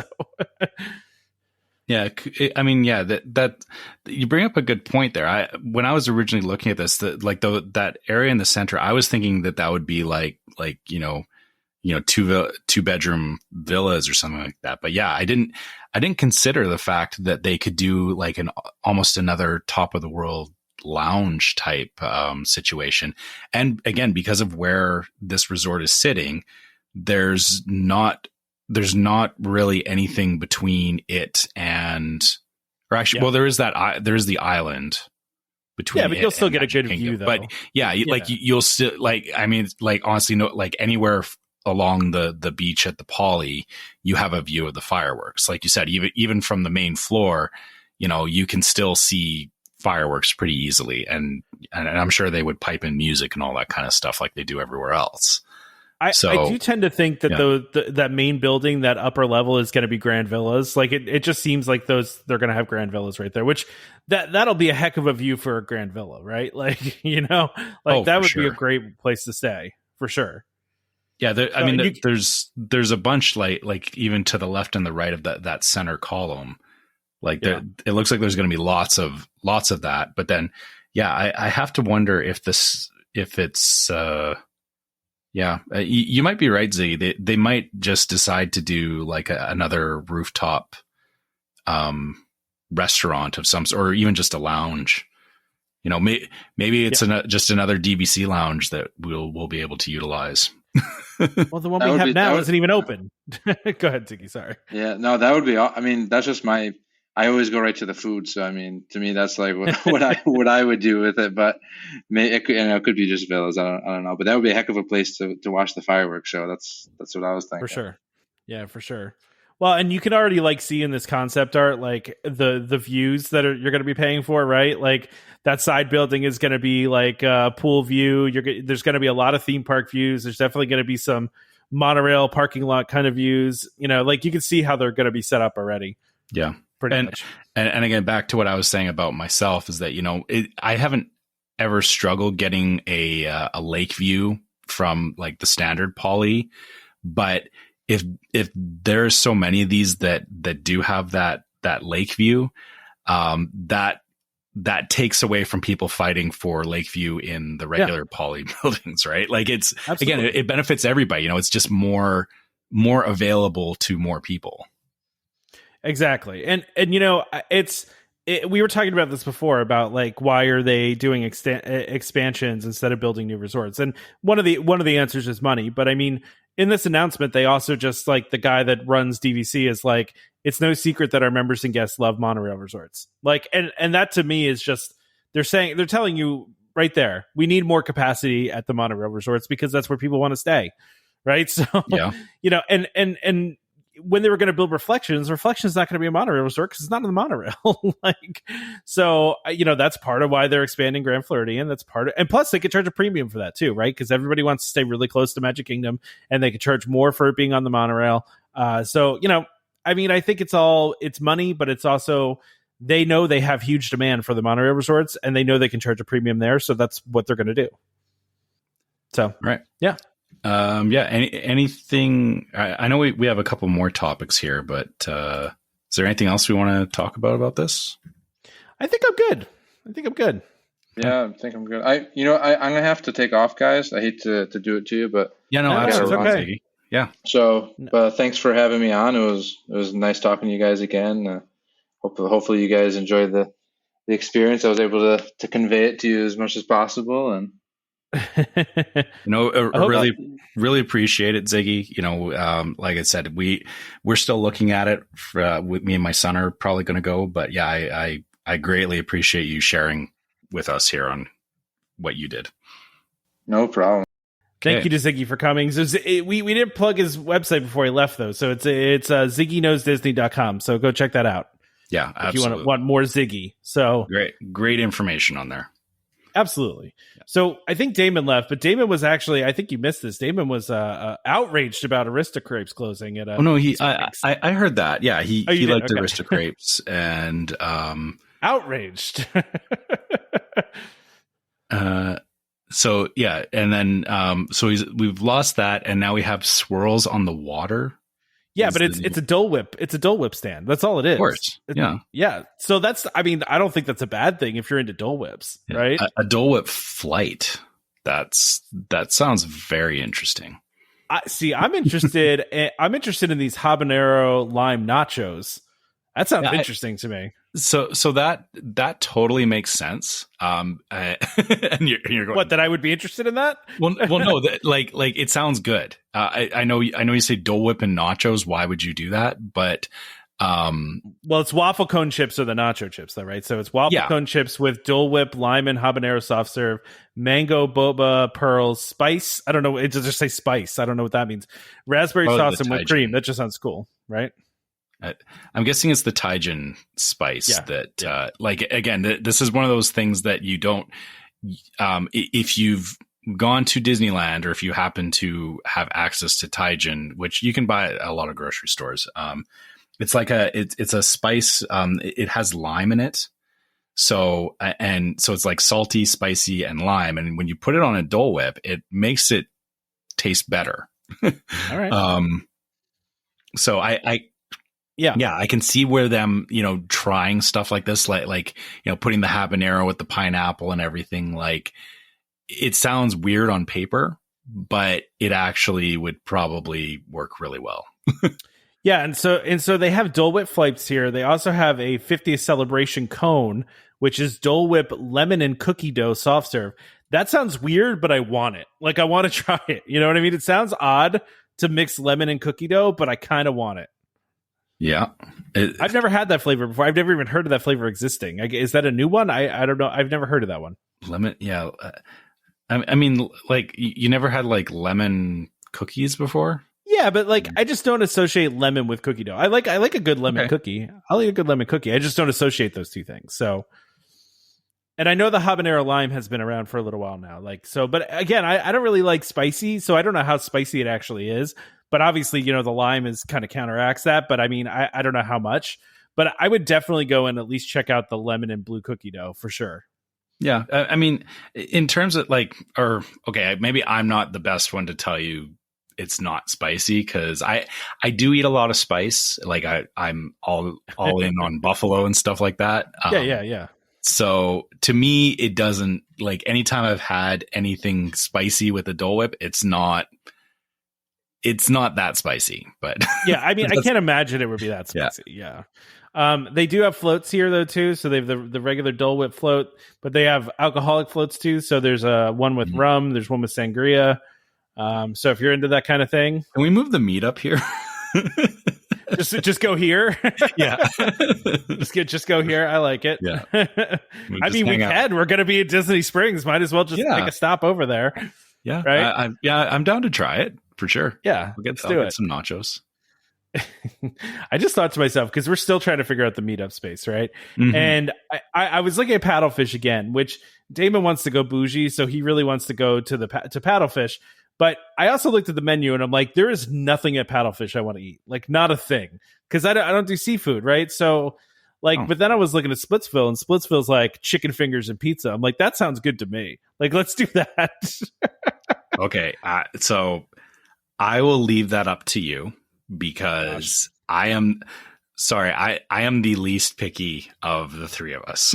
I will eat seafood. I will eat a lot of different things. So I don't know why I just got this idea, but I was looking at where Aristocrapes was located in Disney Springs, and I was like, you know, it would be ridiculous if we did this event at T-Rex. No. Yeah, I don't know. But listen, I'm in favor of Splitsville because they've got some good stuff there. We can just hang if we want to play some pool or whatever. We could do that. So I'm working on it. It's we're almost there. I think we're gonna do Splitsville. So all right, and just so for everyone listening, we're planning this for noon, right? Or like middle of the day. We initially said 7:00 at night, right? So I think, I know that's what we said, but I think, we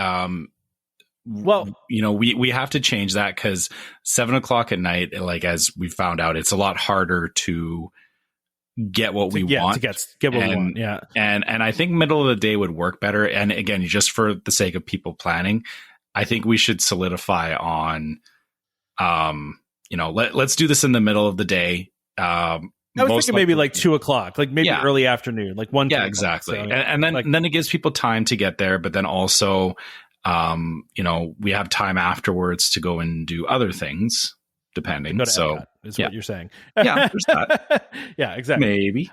Yeah, exactly. We're going to Epcot. It's going to happen. Yeah. So I listen. I think this is good. I mean, like, listen. Don't get me wrong. I like crepes. I don't think I'd ever gone to Aristocrapes though that I can think of. But I think it's good that they're putting Dole Whip places in other places. If you're a Dole Whip fan, which I'm not, but like I'll have the cookie and lemon one. That sounds good. Yeah, I think Disney realized that you can hand out Disney or you can hand out Dole Whip the same way you do ice cream bars. Yeah, and people won't complain. So exactly. Yeah. Okay, so what else we got here? Oh, this is a quick one. The Tumble Monkeys are coming back to the Festival of Lion King. That was one that was missing for a while. Mm-hmm. So the show was just didn't have the Tumble Monkeys, which if you've ever seen that show, that's my favorite part of the show, right? So like I think that's the best part of the whole show, in my opinion. So I'm glad they're coming back. Yeah, I honestly, the show's okay. It's not my favorite show, but yeah, the Tumble Monkeys are nice, and it's just that the usual back to normal kind of yeah more of the back to normal, which is always good. yeah, for sure. And there's not a lot to say with that, but I feel like I just had to bring it up. But then we have Zach Ridley sharing more about the Connections Cafe at Epcot, which should be opening fairly soon here. I think in the next couple months, they're saying. And he did confirm that this is where the Starbucks location is going to be located. It is going to be now. So, which doesn't matter for me because I don't drink coffee and don't drink Starbucks. But I know a lot of people were like, where are they going to put the Starbucks? Because that's become like a fixture in the Disney parks, Yeah.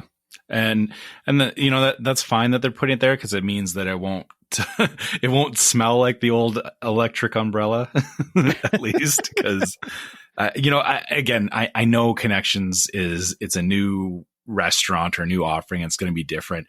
The old electric umbrella was awful. It was not great. It was very 90s. It like even I don't know if I told you this, but we one of our trips we went in there with my son. And we walked in the door, and just from the smell of it, because it's like that, the burgers are like, they're not great burgers or anything that they had in there. We walked in there, and even my son, he was like, "No, I don't want to eat. No, here." I'm out." Yeah, and we left. There's also just so many places to eat at Epcot. It's like that would be my last choice, right? Like I would much rather go to what's it called? Why am I blanking on the name? The food court down in the Land.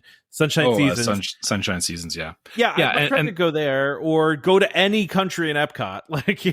But that's the thing is that, if this is going to be like a front and center restaurant, like I really hope that Connections is something that lives up to the rest of Epcot in terms of that standard. Yeah. Because it shouldn't have been like, it says something that Electric Umbrella was the last resort. Right? Sure. So I'm hopeful that this improves it. But like I said, the consolation is at least you can always get your Starbucks there, and it'll probably smell more like Starbucks than whatever else they're making anyway, because coffee kind of overpowers everything else. Right? Yeah, exactly. Well, Yeah. the thing I like about this though too is that they have the open like the open kitchen where they're actually going to be bake stuff, which is one of my favorite things always at the bakery, Main Street is seeing people actually like make the stuff that they're selling, Yeah. right? And I love the open kitchen and seeing people make the food that you're going to eat. You can just cool. Have all the kids pressed up against the glass watching them cook or bake stuff, because that always seems to happen on Main Street in Disneyland. Yeah, exactly. Yeah. Exactly. All right. So what else we got here? There's some food stuff here. I mean, I feel like we're getting really close to 2 hours. I kind of almost would rather talk about this rumor. Yeah, I don't. Yeah, let's talk about the rumor, and then I think we can wrap up. Cause, for sure. Yeah. So go ahead. Okay, so the rumor is a Toy Story hotel is planned to replace Disney's Paradise Pier Hotel at Disneyland Resort, and nothing of value was lost. Well, I want to mention first. Someone's going to hate on me for that. This is from WDWNT, but they do actually have concept art, so it's not just an unsubstantiated rumor. They actually have concept art here. So. I guess whose concept art though would be my question. Where did it come from? Yeah, I get it. Because anybody can make concept art. That's true. It does look very Imagineering-esque though. Like it looks like concept art that they put together. Although a little bit grainy, like somebody took a picture of it on their phone. It's like, yeah, I mean, looking at it, this to me does not look like Disney's typical concept art. I feel. I don't know. Sorry, I know, WDWNT, they do get information and they do get this kind of coverage, but I question it because of the fact that there's been many times where their rumors have been quickly squashed by Disney themselves. Oh yeah. But I mean, they didn't squash this one, but from what we've seen, because sometimes usually when Disney squashes them, they'll put something in there. But I mean, they did do a there's a Toy Story hotel that exists at Shanghai, right? So there's one that already exists. Or no, wait, Tokyo. Wait, and Tokyo Disney Resort is opening one. So there are some that exist already, and I mean it's not a terrible concept, but I know you don't care for the existing Paradise Pier, right? So yeah, I guess to those points, two things that back up this rumor is one, back to what I said earlier about Disney likes to reuse things is, if they're doing this in Shanghai and Tokyo, they may be, thinking, hey, we can reuse this concept, at a couple of different hotels. Paradise Pier in particular, like I said, I've personally stayed at Paradise Pier. It was not my best Disney experience by far. It was one of the worst experiences I've had with Disney. Also, that's understanding like once I didn't know this until after I stayed there, but yeah, it was previously a hotel owned by another company, and Disney bought it and just repurposed it into one of their hotels. And the problem with that though was that they brought all the bad design choices from the previous owner forward.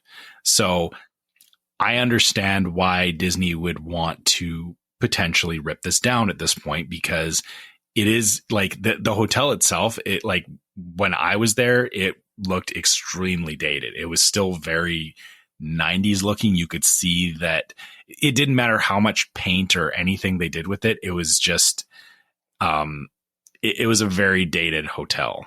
And yeah, I think, Disney's probably going to take their opportunity here to say, hey, Paradise Pier, it's not super loved. It's not super popular, take it out and put in something that people actually want to stay at. And then it also gives them a chance. Like the biggest thing for me was actually the elevator situation, was that the way the elevator banks were designed is that if you were on one of the lower floors, getting back up to your floor was easy, but getting down from that floor was extremely difficult because of how you actually had to ride the elevator back up to like the 12th floor and then come back down, because it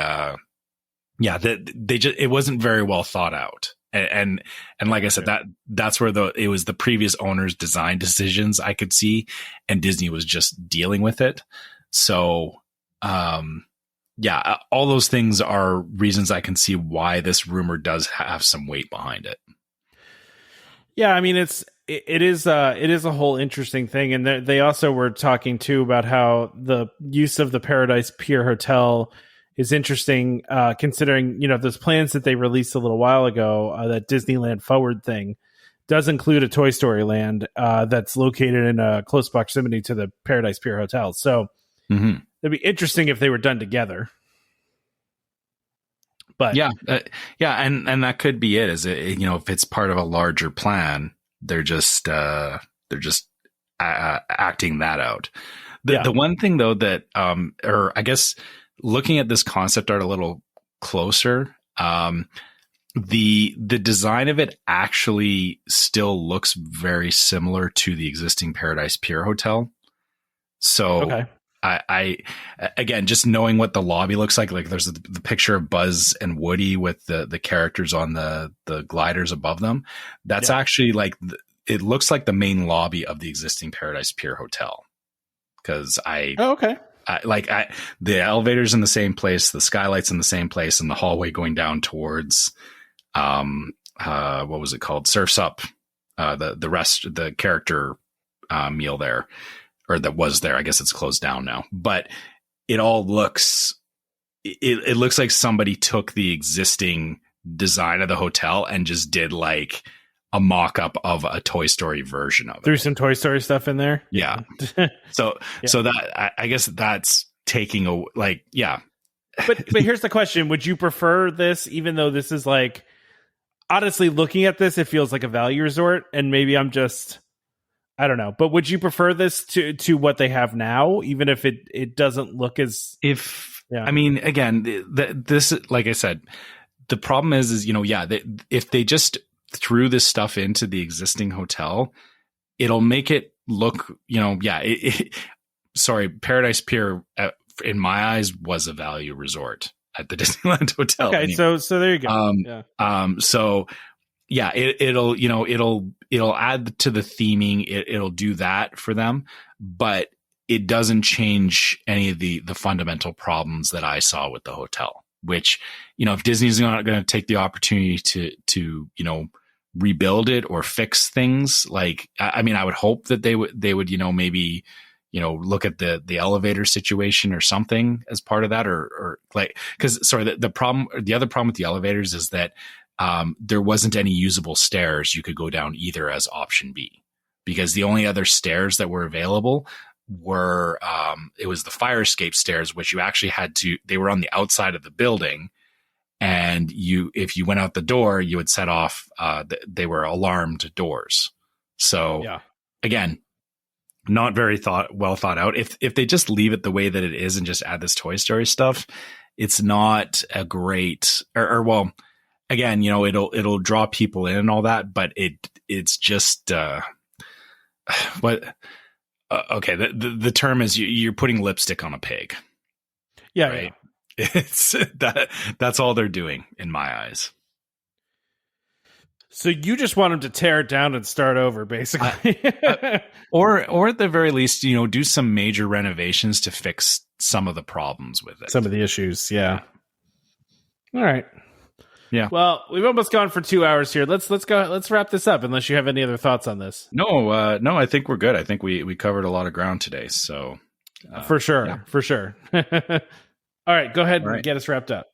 Yeah. So as usual, if you guys want to send us any emails, you can always find us at welcomehomepodcast@gmail.com. Send us your questions, your trip reports, anything like that you guys just want to share with us. We'll be happy to see it and respond back to you guys. If you would like to follow us on social media, check us on Facebook as Welcome Home Podcast, or check out our Facebook group, Welcome Home Disney Waitlist. You can get in there, and again, we get questions out of the group, and but it's also a great place to interact with other listeners, and you can hear more about some of the jokes and memes and stuff that come out of us doing these episodes. So if that's something that's interesting to you, please consider joining us. You can also follow us on YouTube and Instagram. YouTube is Welcome Home Podcast. Instagram is Welcome Home Pics. As we're getting closer to our meetup, those are good places to follow us. Whenever we do live videos or posts from the park and stuff like that, you'll be able to keep track of what we're doing. And if you want to support the podcast, consider going to store.welcomehomepodcast.com and check out our merchandise. We got mugs and t-shirts and all kinds of stuff there that anything that you buy goes back into us figuring out things that we want to do to bring you guys more stuff. So things like the Haunted River Country t-shirt, we're looking at more designs and cool things that we can offer you guys in the future. And last but not least, if you also would rather just support us through Patreon, go to patreon.com/welcomehomepod and check out our different subscription offers we have there. They all come with some unique merchandise at the different levels. And it also gets you access to our Discord server, which is yet another way you can interact with us. We got a lot of great listeners on there that we talk with all the time. So if that interests you, consider subscribing to Patreon. And please do. And also make sure if you guys are listening to us on iTunes or Spotify, leave us a review. More stars is better, and it helps more people find the show. I like that. More stars is better. Yeah. By the way, with the Patreon too, we did just get in new pins, and these new pins are with the Patreon exclusive logo. So everybody that's in the Patreon is going to get a pin as part of being part of the Patreon, and it's also going to be our giveaway too. We're gonna give some out in the parks and stuff like that too. But if you want to get the special gold pin, become a Patreon member. Damon even asked me for one, and I told him he had to join Patreon in order to get one. So, sassy. Yeah, that's right. We got rules around here, okay? Yeah, of course. So, but anyway, please review us on iTunes, right? And anywhere else, I guess Spotify too, right? You can give us a star rating. You can't give us an actual review on Spotify, but you can give us a star rating. So. Yeah, and again, that all just helps more people find the podcast because those ratings make it it advertises it to more people if we get good ratings. Exactly. So please do that. And of course, don't forget to subscribe to Welcome Home Podcast so you can be reminded every time we release a new episode. You can find our podcast on Apple Podcasts, Google Podcasts, Amazon Music, Stitcher, Spotify, just about any podcast app that's out there. You can find us. Just search for Welcome Home and look for Disney Parks DVC. Just a reminder to our listeners, Welcome Home Podcast is for entertainment only. We are not employed by the Walt Disney Company, and as such, all opinions expressed on the show are our own. So please consult a DVC representative or Disney cast member for more information about anything we talked about today. Huge thank you to Monera Financial for sponsoring this episode and World of DVC for continuing to be our partners. Join us next time for more Disney Parks discussion. Of course, more DVC talk. We hope to see you all real soon. This is Skipper Albert Awol, the voice of the jungle, signing off from Welcome Home Podcast on the DVC. Do a huddle when we hit its hair. How she can cuddle is no man's affair. I looked around from pole to pole, found her in a sugar bowl.